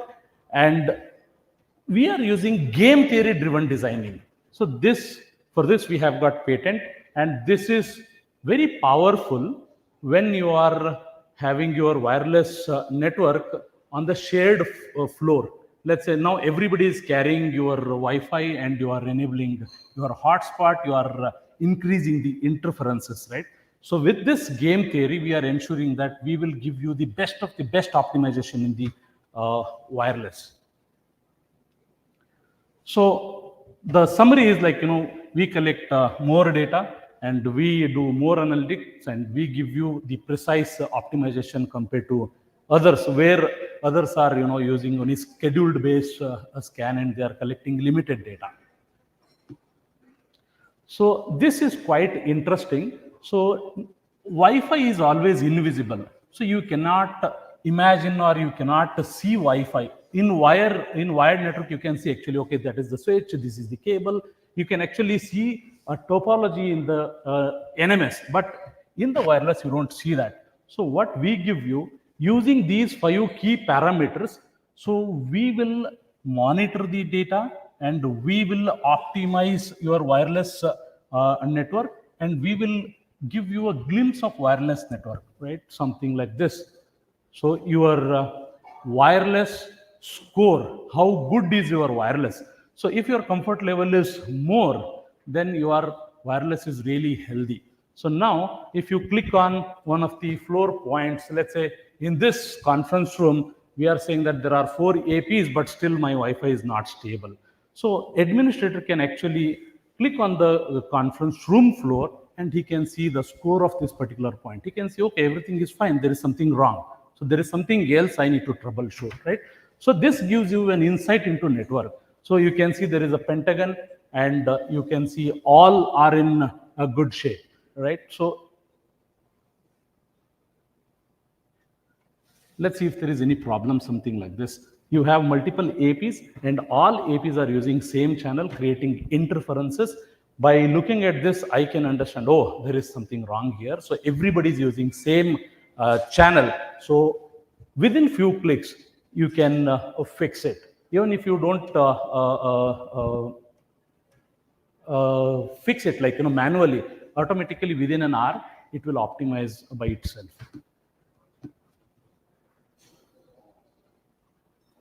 So this one is very, very interesting, and we have got patent in this.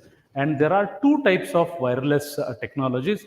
This right-hand side one is patented by Allied Telesis, and this one is the legacy operation. So in wireless technology, you have multi-channel architecture. Let's say you have, in this example, there are 3 APs, and all 3 APs are using different SSIDs and different non-interfering channels. Okay, so now on the other hand side, if you can see, we are using single channel across the multiple APs or floor. So how does it help you? Let's say you are using VoIP phone and you are roaming across the floor and you are not jumping from one channel to another channel. Hence, you don't get disconnected. You are within the same channel.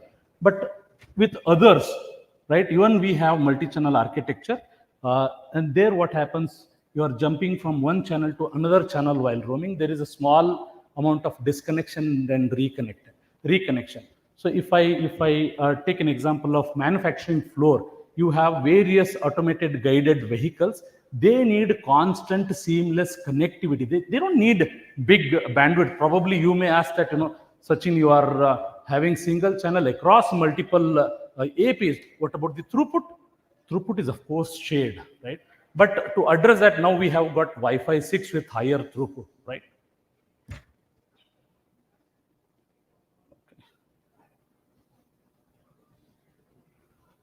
So there is a small animation here. When wireless client is roaming from one AP to another AP across the floor, it is not getting disconnected because you are not jumping from channel A to B or B to C. Okay, so many people ask that, boss, what is great in it? So we have got fast roaming, 802.11 kVR. Now, how many wireless clients are supporting 802.11 kVR? Very, very few. What about light layer IoT or OT devices? They don't support, this 802.11 kVR. So we are the first in the globe. We are actually mixing single channel architecture and multi-channel architecture in one AP. Let's say you have one AP having multiple radios. One radio is participating in multi-channel and another radio is participating in single channel. Let's say wherever you need seamless connectivity, you join to single channel. Wherever you need good throughput, where you are not moving across, right, then you can connect to multi-channel architecture. And this one is wireless expansion of your coverage.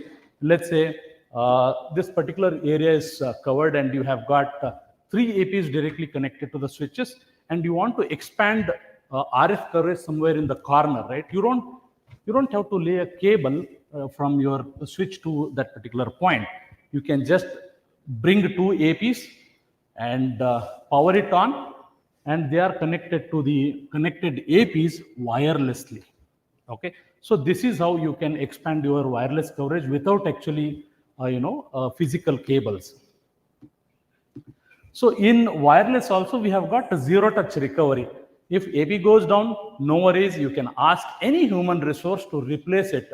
So within 5 minutes, your AP is up and operational without any technical expertise involved. So this one is quite interesting. In Wi-Fi, if you want to detect the wireless client's location, everybody talks about the 10-meter accuracy, because there is a barrier.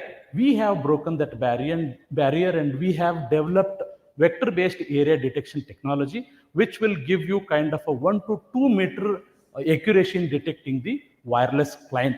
How we are doing it? You can see vector-based area detection is actually creating multiple triangles. So what others do something like this. So you have 3 APs, you need 3 data sources, 3 RSSI data sources to identify a particular device. Let's say if there is any obstacle here, then you don't get the accuracy. But what we are doing is we are using more than 3 APs to create more triangles. More the data, more analytics, and more precise location detection you get. So AWC, SAC, everybody talks about, let's say, I'll take an example here. So you have 100 APs to cater 1,000 users. Let's say tomorrow 500 people are not in the building or floor. Then rest of the APs are still on and they are creating interferences. But what we do here is we shut them. We keep them in active standby mode, hence reducing your interferences. Let's say day after tomorrow, crowd is increased. Automatically, all APs are getting turned on. Okay. So self-defending network, award-winning cybersecurity engine we have got. As per NIST, they talk about never trust one. So you should get collaborated with as many as cybersecurity vendors or applications to get zero trust network architecture. So this is what we do. We are getting integrated with over 30 cybersecurity applications or appliances, which is making us truly ZTNA compliant solution, right? So we can get integrated with Palo Alto, Fortinet, Forescout, Nosum, you name. So you know that most of the times viruses or ransomwares are getting penetrated from your own local area network or your wireless local area network, because you have got best of breed, perimeter level securities.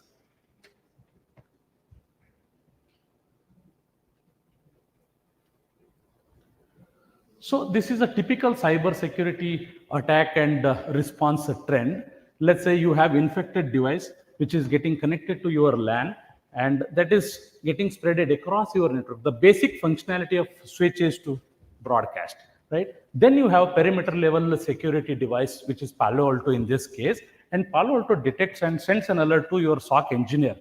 But SOC engineer, by the time he realizes that there is a virus in the network, so by the time he goes and fixes it, it is too late. By the time your virus is horizontally spread in your network. So how we can prevent it? So this is what it is. We have AMF security STN controller that will get integrated with the NAC, firewall, UTM, IPS, IDS devices, endpoint security, SIEM solution. And we get alert as soon as there is a virus infection in the network. Once we get the alert from these guys, we can quickly eliminate the source of infection within a second or two. And proactively, we can enforce the same policies on the other devices, other similar types of devices. So in cybersecurity, visibility is very, very important. So we give you a visibility in the same dashboard. You can actually see where is the attack, what is the device, and what is the action taken. Okay. So we have got complete, AI/ML-led solution for all verticals. So we have got the SD-WAN solution also. So you get automatic VPN connection, automatic quality of service, and we have got internet breakout. So quickly, this is the single pane of glass interface, which is managing all these top-notch technologies. Okay, so by this, we are actually addressing these 5 major points in mitigating. So thank you so much.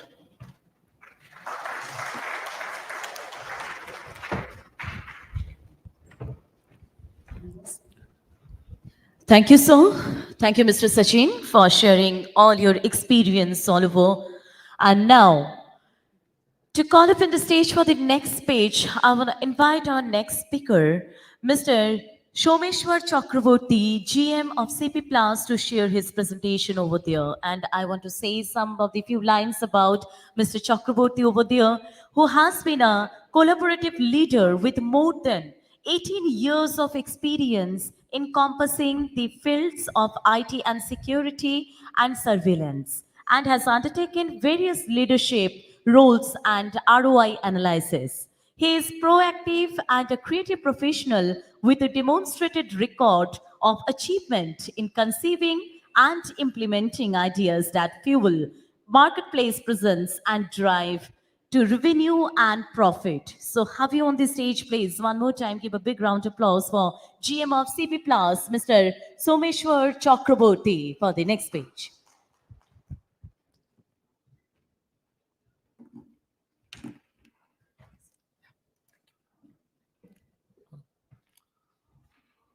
Good evening, everyone. It's a huge honor to stand in front of such distinguished crowd and get this opportunity to present our company profile, what do we stand for, our mission, our vision, and how we can make this nation a safer place to live by creating a security and robust security and surveillance infrastructure. That's what I'm going to elaborate in my presentation. So I will try to stick to the timelines. I will divide this presentation in 2 parts. I'll just run through our company profile briefly. What are the products that we have been offered, and how today AI can collaborate with a CCTV security and surveillance infrastructure and generate better security environment in the nation. So I'll start with our CEO's keynote here. So I've just highlighted the main points here, like how we want to recreate the future and emphasis on the Atmanirbhar Bharat and our mission to reach every home, every street, and every city of the nation. So here's the keynote from Mr. Aditya Khemka, who is the CEO and Director of Aditya Group, which is the parent company of our flagship brand CP Plus. So this is what we stand for: to provide a comprehensive integrated surveillance solution for critical infrastructure, customization as per the current security threats and upcoming security threats, and to reduce the response time using combination of products and sensors. So this is pretty much our spread in the country. We have 45 offices and 120 RMA centers, and we work with almost 9,500 partners across 350 towns in India. We have approximately 1,100 plus, should be more now, and we have presence in Asian and Middle East region. So these are few infrastructure projects, defense projects, city surveillance projects, government projects we are pretty much into, and how we have collaborated with various departments of government and also corporates, and created a robust CCTV infrastructure, and providing every state and cities their surveillance needs. So these are pretty much the vertical that we cover. Almost we are present in almost all vertical, like starting from banking, real estate, campus solution, transport, oil and gas, law enforcement, industrial solution. These are the product categories that we offer, starting from intelligent video surveillance to analog HD camera to today very much in demand PTZ cameras, mobile surveillance, integrated thermal, AI integrated thermal screening, and body temperature measurement products. So these are product categories that we are currently that we currently have in offer. So these are few these are few milestone projects that we have been doing with various governments in Delhi, railways, airports, and large number of universities and educations. So I'll just run through this quickly. So this is what I was talking about, our India presence. So we are pretty much present in almost all major towns and cities in India, along with our service centers and RMA centers.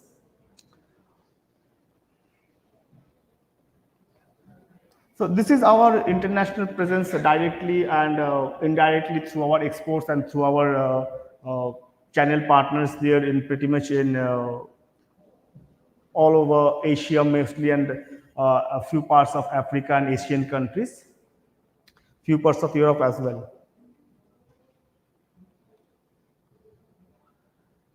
So this is our current factory that we have in Andhra Pradesh. So this is itself a very big factory which churn out almost 10 lakhs production, 10 lakhs cameras per month, and this has a 50,000 square feet warehousing area. So this is our completely owned factory from where we are now producing cameras and supplying it to various parts of the countries.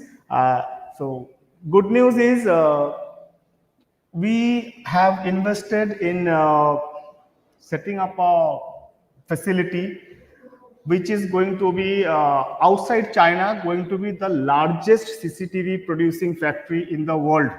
So if you take China, so this is going to be the third largest. First two are in China. So this is going to be the third largest across the world. And outside China, this is going to be the largest CCTV manufacturing plant. It's in Kadapa district in Andhra Pradesh. So should be ready by December this year, December, and complete knockdown manufacturing for 99% of our devices in India, and capacity of almost 3 million units per month. So with further scalability to 6 months. So since the security and surveillance needs in India due to various geopolitical reasons are ever growing. So this is a factory that we will not only supply to Indian customers, but from this factory we intend to export it to other countries across the world. So this is just a start, beginning. Maybe we will very quickly reach 6 million units in next 3 to 5 years now.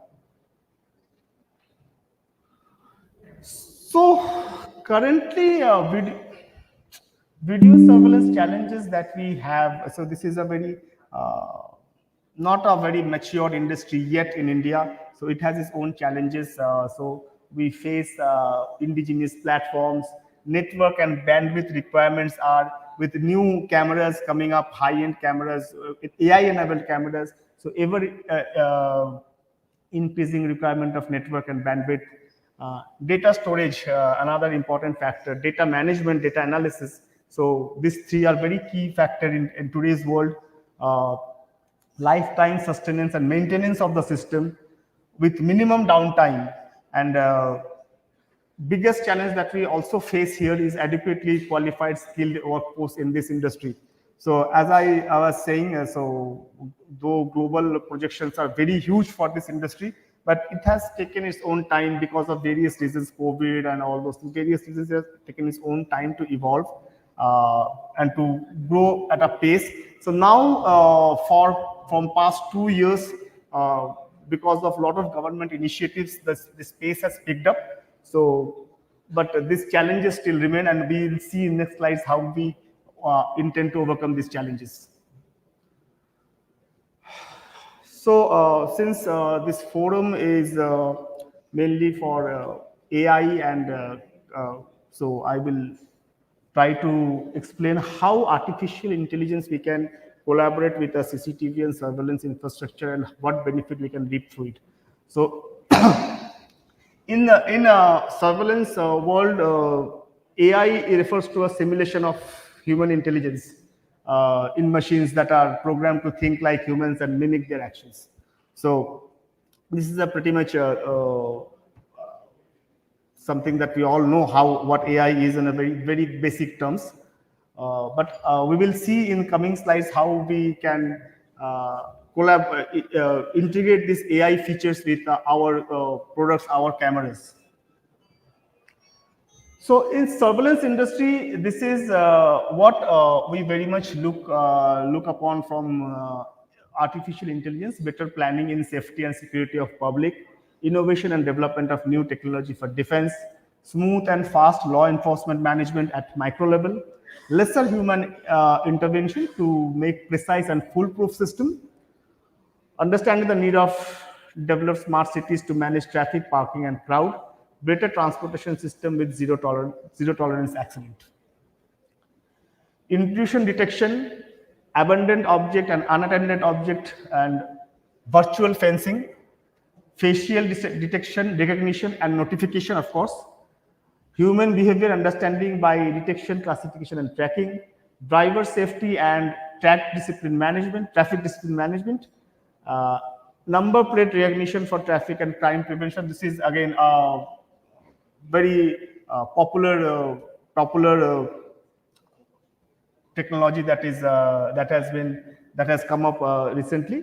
This number plate recognition, people counting, heat management, and crowd management, wrong parking, wrong side entry, speed violation, no seat belt, no helmet detection, and violation and arm detection. So we will touch base very quickly on all these topics. So this is CP plus ANPR solution. So for everybody, ANPR stands for automatic number plate reader. So if you have noticed in roads today, so in every signal you will find cameras that are put in. So these cameras are put in for a purpose. So moment you pass through these cameras, so they capture your number plate. So any vehicle that maybe might be carrying people who have committed some crime, or for a smaller reasons like red light violation. So you can track this without any human intervention through ANPR cameras. So these are for blacklist and whitelisting of vehicle, for vehicle classification, vehicle counting, how many vehicles are passing through a particular region at a particular point of time in a day. So all this solution we can get through CP plus ANPR solution. Second is super precision solution for body temperature measurement. So for face measurement temperature, so from a distance of 0.5 meter to 1.3 meter distance, we can have an advanced thermal imaging sensor for accurate temperature measurement. This can help us to have a face recognition also. Whether you are wearing a mask, you are not wearing a mask, it won't matter, but it can almost accurately, recognize a face. Fever warning in today's world of pandemic. So fever warning is one more very crucial aspect. And data query. This device supports the data network to upload functions which can form the temperature detection data into table and capture a real-time portrait. So people counting is again a very interesting aspect in today's world, more to do with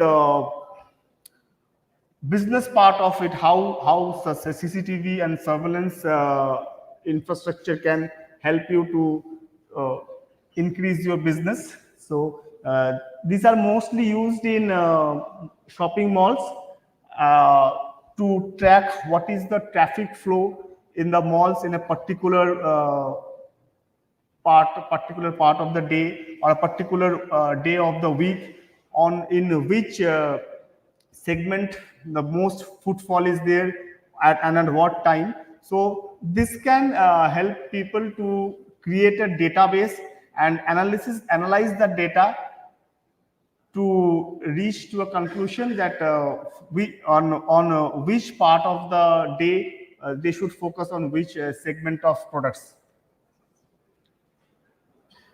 So ANPR helps us in a few more things, like as well as explaining speed detection, RLBD solution, parking solution, toll plaza, entry exit. These are typical the points where ANPR cameras are installed. So now, how this surveillance technology is powered by AI. So these are few aspects I will quickly run through since I'm running out of time. AI coding, AI motion detection. So we call SMD, smart motion detection. AI search, AI face detection, AI perimeter protection, and AI face recognition.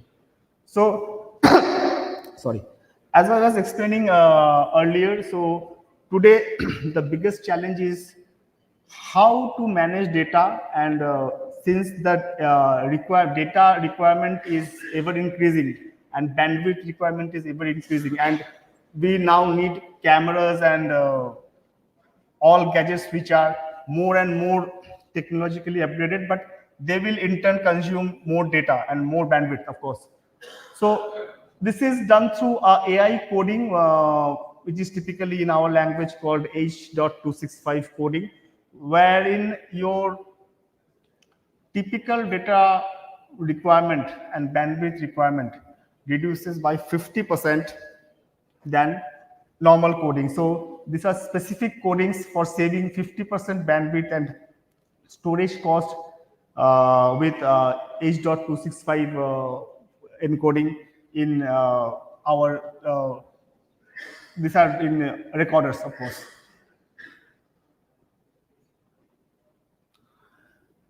Smart SMD Plus is a smart motion detection plus, so it can recognize human and vehicle shapes based on motion detection through adoption of deep learning. So I'm not going into depth of it. Deep learning in order to reduce small alarms. So in SMD Plus, DVR only allows for human and vehicle intrusion and filters out less important movements, so help us to focus on what really matters and saving lots of time and cost, of course.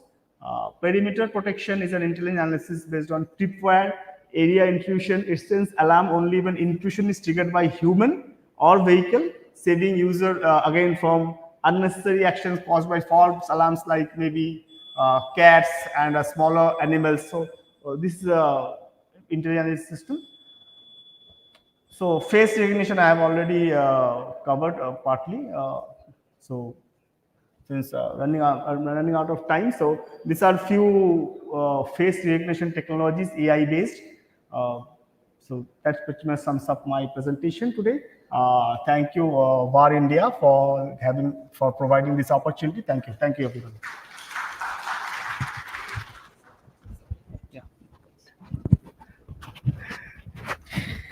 Thank you, sir, for sharing all your thoughts. And yes, of course, after this, the success of an organization largely depends on the way it attracts and retains talent.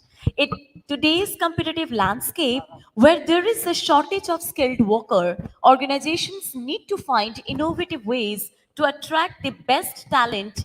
Individuals with unique talent can profoundly affect the value and even the nature of the work, their organization, which they produce. So now it's the time for the most awaited discussion on the case study, and the topic to discuss is on, that is, how to secure network and data in the AI driven world.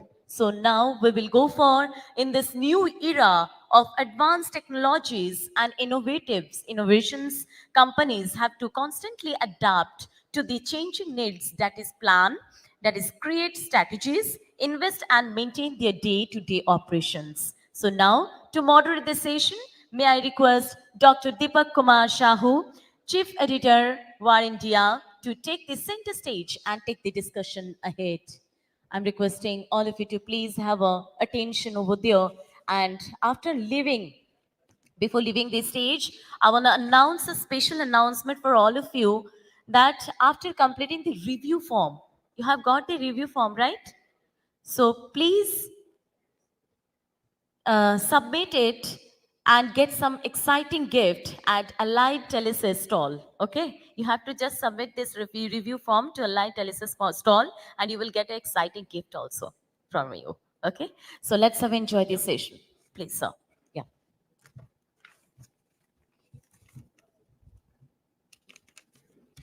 Can I request the panelists to come on the stage? Mr. Saurav Das,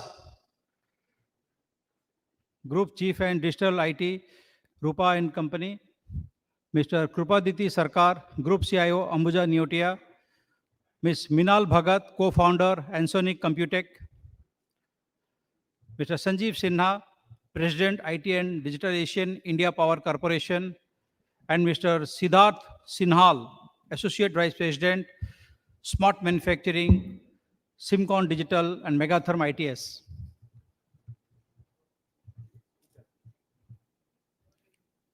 You can sit anywhere. No, it's fine. You can sit it.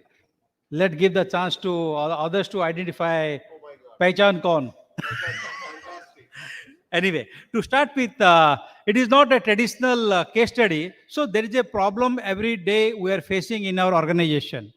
Like organization encounter the regular problem on how to secure network and data in the AI-driven world. So we're talking about get into AI or artificial intelligence or intelligent transformation. So let me introduce that why we have chosen this topic. So let me brief about the topic. Cybersecurity is more important than ever before. As government, we have listened from the government and enterprises are increasingly reliant on digital technologies. The increasing sophistication of cyber threats, the growing number of connected devices, and the expanding attack surface all contribute to the challenge of securing the cyber world. To start with, Saurabh, if I can ask, what are the key challenges you face when the innovation and evolving nature of threats? Good evening, everyone. So to answer that question, I think first thing is the very rapid growth in terms of data and the complexity in today's world. I mean, AI, it's very easier said than done. I mean, there's a lot that goes into artificial intelligence. I mean, when we deal with, let's say, if you look from supply chain perspective, we are looking at, let's say, 15 brands, and within each brand we are looking at so many different products, so many different styles, so many different SKUs, and then we are looking at the data for each one of them and how to get meaningful information out of it. Then if we look at a geographical spread, we are looking at, let's say, more than 1 lakh retailers across, where we are looking at secondary sales, and all this data will come and give the meaningful insight. And securing that whole piece, it's a mammoth task. So I think the rate at which things are growing in terms of complexity, in terms of the different models, I mean, AI, as I said, I mean, the mathematical part of it, the statistical part of it is a simpler part, but getting this, our hands around this, the overall scheme of things is the bigger challenge. And finally, when we are very busy with all these things, at times cybersecurity takes a backseat. I mean, people are more interested in business outcomes rather than saying that no, wait, first we need to secure and then we need to look at outcomes. I mean, this is common human psychology. Let's hear from Mr. Sanjeev. You are giving your example what you are facing daily. I request that. Yeah, Sanjeev. Yeah. So let's understand. Thank you for inviting me. Let's understand when we talk about the innovation part, while the risk is very high and the risk is becoming more and more because of the innovative nature, the the protection also has to be one step ahead of the risk. So when you have something like AI powered, which is a very good way of actually protecting yourself, because it can foresee, it can predict some of the malicious things, and then you can protect yourself. But at the same time, it has to be ahead of the malicious risks, which are also equally innovative in nature. So they are also innovative, and we have also, the protection also has to be innovative. Now, I work in an industry which deals not only with IT but with OT also, operational technology, and therefore I'm involved in, and we have to take the protection at both the levels, IT as well as this. So IT is more exposed, and therefore the AI powered things actually helps. OT relatively, not in all cases, but relatively is isolated, and therefore some of the risks are slightly less. But nevertheless, the risk is there, and this being an essential part of the services, the risk actually poses a big risk there also. And because of the innovation of the risk there, we have to take the protection ahead of the risk there. Only then we stand protected. Right, Ranjit. Minal, what your experience speaks? So I am actually coming from a very different background, which is absolutely education. So when you talk about AI in education, the national education policy itself shares that almost people need to get skilled in that. So the basic problem to counter these challenges which we all are facing is to educate the teachers first. So ideally the NEP talks about enabling the teachers in that policy. So if we can have teachers learning this, I'm sure the filtration down is much faster. So that is one of the biggest solution I would look at it rather than the challenge. So focusing on the solution part, I see skill as a major issue. Yes, you are absolutely right. So Krupa Didi, you can share your experience in your Ambuja Neotia industry. Yep. Certainly, thank you for inviting me here. So just all these panelists already shared their experience. Most of those are common with me as well, but I'm just giving us some insights of this AI. So advent of AI, every day we are encountering 500 AIs in my sector of real estate, where designing and architecture, every day there is an innovation of the AI. But the problem here is the AI is this trained model. Which are the data they trained off? That is also some challenges with us, because we are the user community consuming this as a Bible, but not surely how they train, because in the same school we can train a good person also with the same sets of data. With using defective use of learning tool, we can also get the yield bad results. So that's the one thing. And second, which sort of already touches, the perimeter every day increases. Even after this lockdown, my home is right now office, so everywhere we are increasing the perimeter of the network. So my security bandwidth also increasing exponentially. So we have to equip. So in one hand, we have to be cautious about what AI tools we are using.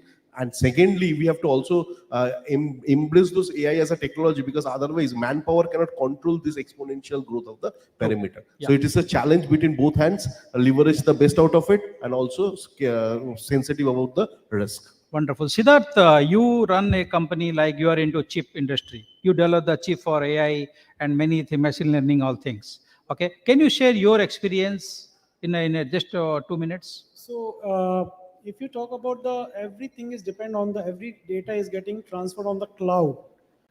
In my company, we transfer 20 million of data, MB of data in every 10 seconds. I work with a lot of cement industry, steel industry, everywhere they talk about, we are very, scared about the data is getting on the cloud, because, it can be, a problem. So we have to educate them. Now it's a lot of security tools has already been come that everything is on the cloud. You do online transaction, everything is on the cloud. So that has been a really challenge, that the people are not accepting that the data should go on the cloud, and that's why they are very reluctant to expand toward the artificial intelligence, because AI ML depends on historian data. If everything is not captured in a proper way and analytics, you cannot able to give the right results. So that challenges we face. Yeah. So, Siddharth, if you can also share I will start from you. What are the complexity of AI systems? So capturing the data, which is very positive, of that is the most complexity in a right way. We have developed the sensors which are edge computing. Now, what is edge computing? That the computing happens real time. We are the real time manufacturers of collecting the data, computing on the edge, then send it on the cloud. It is not like what we have already done and then send it, computing happens on the cloud.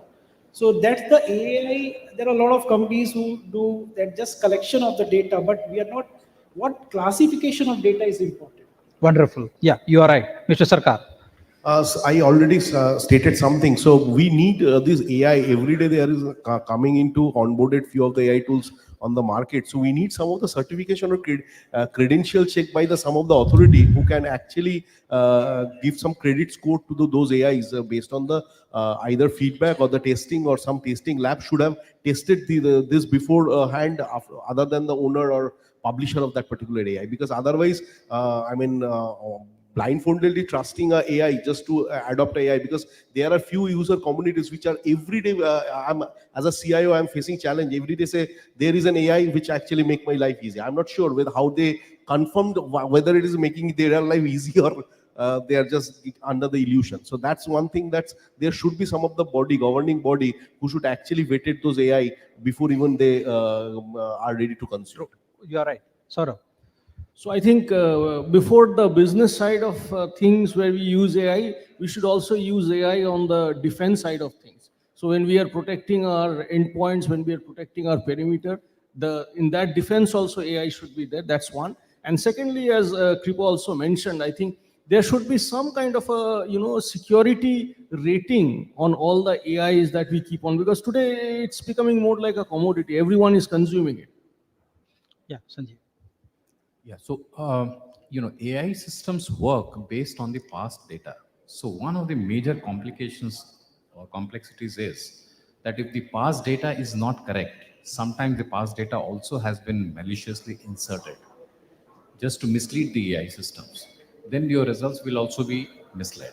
Okay, so that's a very complex one, because then in that case your AI system has to be trained even to understand that the malicious nature of the past data there. Then it will work very well. Okay, so that's very important. Second complexity, which often becomes a complexity, is the lack of trained manpower in this area, because this is a slightly newer area and there are very few such trained people who can handle such security level, trained people. So skill level, as had also been mentioned, is actually affecting industry in a very big way. You're right. Minal. I feel it is very simple. Problem है तो solution है. This is all I understand. तो हम किस लिए बैठे हैं? We all are here to do what? We have to find a solution. Yeah, so solve the problem. So I personally feel cybersecurity and data are the two biggest changes which are happening. AI लीजिए, ML लीजिए, blockchain, IAM, whatever you use, these are all your tools which needs to be used to address it in whatever format. If we want to address them, all we need is चोर से आगे चोर का दिमाग चलना चाहिए. So we need to understand in advance what is coming, and we need to learn, need to train, need to get skilled, need to be ready to face it. If we do that, we can handle it very powerfully. So before I ask you, give some real example which has happened in your office or organization. So let me, you have to think of to share your real example. So I will request some audience to ask some question if they have, because the CIOs, CTOs are there. If you as a solution partner, you might have some encounter with some problem. Can you ask, we can take 2 or 3 questions. Anyone raise the hand? Or they don't want to, they are scared for asking the question to the CIOs. Don't worry, it is a public platform. You can ask them. The whole event is live. Mansi, can you raise their hand? Can anyone help with the mic?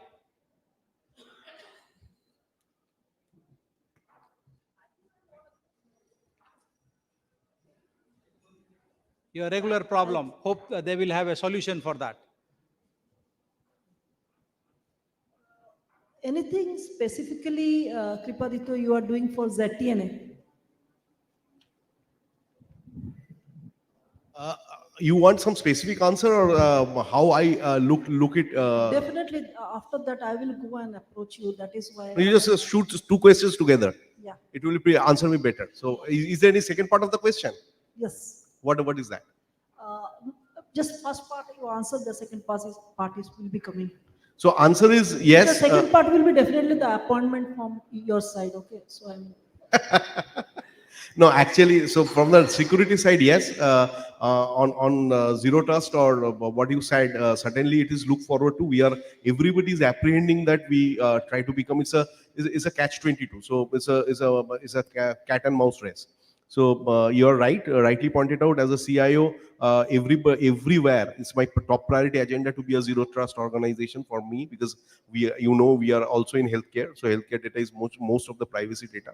And now answering to your second question, it is very difficult propositions to me to find out a particular specific solutions, because what for me in a zero trust for understanding, as far my knowledge goes, so we have to have a kind of a collaborative approach. Suddenly we had an allied presentation. They said that we are actually engulfing 30 security partners to protect ourselves. So that's where I'm coming to. So we are actually want to have a layer like a base layer, where everybody as a security partner should be present there, and we are protected as a perimeter. So it's like so that like a virus, everybody is vaccinated kind of a scenario. Wonderful. So any more question from the partner side? If there is no question from partner, can I ask some question to the partner? Yes, why not? Okay. Please. So if you will not ask question, they because will you ask are the question. running out of time, so you just move away. So I have a question to CP on a video analytics part in real estate. We have a huge requirement on the ESG one, and second one on the ESG part on a carbon footprint, and second is on the security, because security stringent statutory is forming now by the government of India. So in both these cases, your camera analytics, video analytics can yield me a kind of a alert system, so that if there is some of the breaches on the ESG or some of the breaches on the security, we can get alerted and we can monitor it very well. But your presentation does not showcasing anything there. This is the first question. Second question, you have showcased my the camera reading the number plate. Every time I have seen any presentation from any of your software partner like you are never showing something on the motorcycle. And in my mall, I have a city center 1, city center 2. We are operating 5 malls. Most of the commute through the motorcycle only. So if my NGAV is not working for a motorcycle, so only car is not sufficing only 30% of my population. So these two answer, please respond. And one more from my side is that you showed facial recognition. Can you do a in-motion facial recognition, not detection? Actually, in brief, I just want to... Can you stand, please? In brief, I just want to tell you regarding ANPR and facial recognition. So if you talk about the motorcycle, it's not only the motorcycle, now we are working on the rickshaw number plate too. So you should have presented there, because I think slides are more than 2 years old. Just giving you the live example. If you go and query to the Kolkata police, and then please contact my tomorrow or day after tomorrow, Monday or Tuesday, because I need it. Okay, wonderful. So we'll take it up like offline. So can you give one example? I will take up later. Or you want to share? Yes, please. I'm just going to give some example. Mr. Kushumakar was there. He has deployed a whole lot of facial recognition camera and ANPR camera. I think he just left. He left. So in Kolkata police now, for Kolkata police is easier to capture motorcycle, easier to capture vehicle, as well as they are working to capture the rickshaw number plate. So in Lal Bazar, if you visit, so in gates there are a whole lot of face recognition camera installed. So achievement should be transposed into the present. Right. Oh, wonderful. That's wonderful. So it is good that you gave the right answer. If you can give me one example, you have encountered some kind of security breach or network data in the AI-driven. If you have something, can you share? 30 seconds. 30 seconds. Network breach by a user, enthusiast HR user using some of the survey tool. to survey on the employee, finally compromise with all the data. Wonderful. Siddharth. Siddharth. No, actually they have chosen some of the AI tool from the open source, and they just consume, they have uploaded all the employee data. Finally, after one day, I'm getting mail from n number of employees having their blood group shared with many of the competitions. Siddharth, can you share? So I one experience into the cement industry, you know, they have not used the proper certification between the cloud and the data transfer.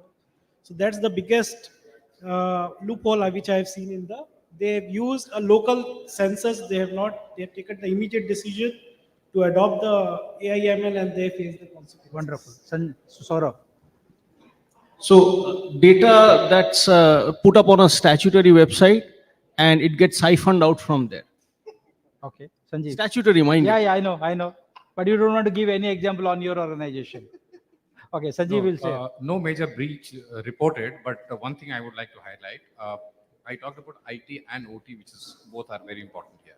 We have kept the OT air gapped, okay, and that is because we anticipate a lot of problems, and fortunately there has not been any problem because of the obvious reasons. Good.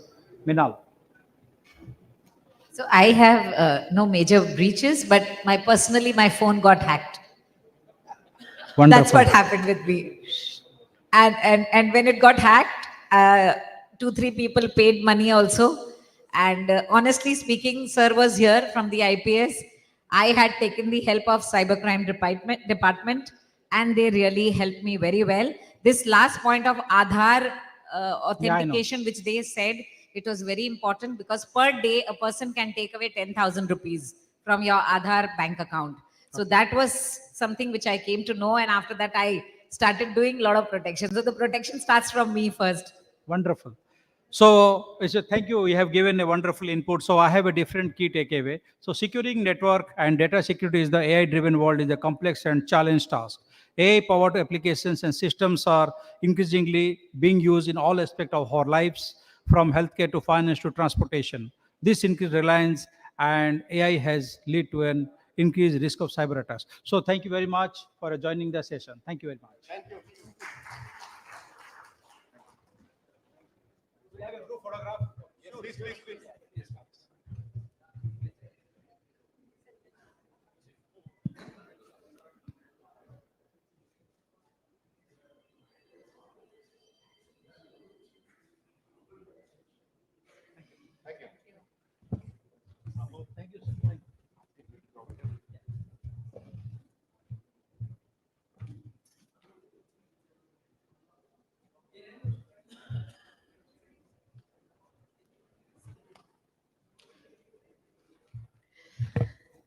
Thank you to all the members. Thank you to all dignitaries for having a part as panelists. And now, it's an amazing to gather such knowledge from the insights. Thank you to Dr. Shahu and all the panelists for such a wonderful session over there. And distribution is one of the important mix among marketing mixes. Above 80% of the businesses in the country are managed by the channel and VARs, which proves that the role of distributor is very important. As we come to close today's event, I request Mr. Anil Kumar Shahu, Regional Manager, West and East, VARINDIA, to come on stage and present the vote of thanks to all the delegates who are present here and to give the closure report to this evening. And I would request everyone to join us on the network cocktails and dinner. From Anchor Nice, it's an announcement to each and everyone. And after completion, please submit your review form as the desk. ठीक है? सबको मैं निवेदन करना चाहूंगी, आप लोग अपना अपना review form submit कर देना. Yeah, sure. Anil sir is here, and for the vote of thanks for coming up in the podium, please. Good evening, ladies and gentlemen. Okay. Gentlemen and guest speakers, I thank you all for taking your valuable times to attend the 12th EIITF event on a busy working day. I thank you all the speakers for sharing their valuable thoughts on securities and data and network in the AI-driven world. I'm sure the guests had valuable takeaway from today's discussion. I thank all the sponsors who have supported us wholeheartedly to make this event happen with a grand success. Once again, I thank you all and request you to join for networking and cocktail dinner. Thank you very much.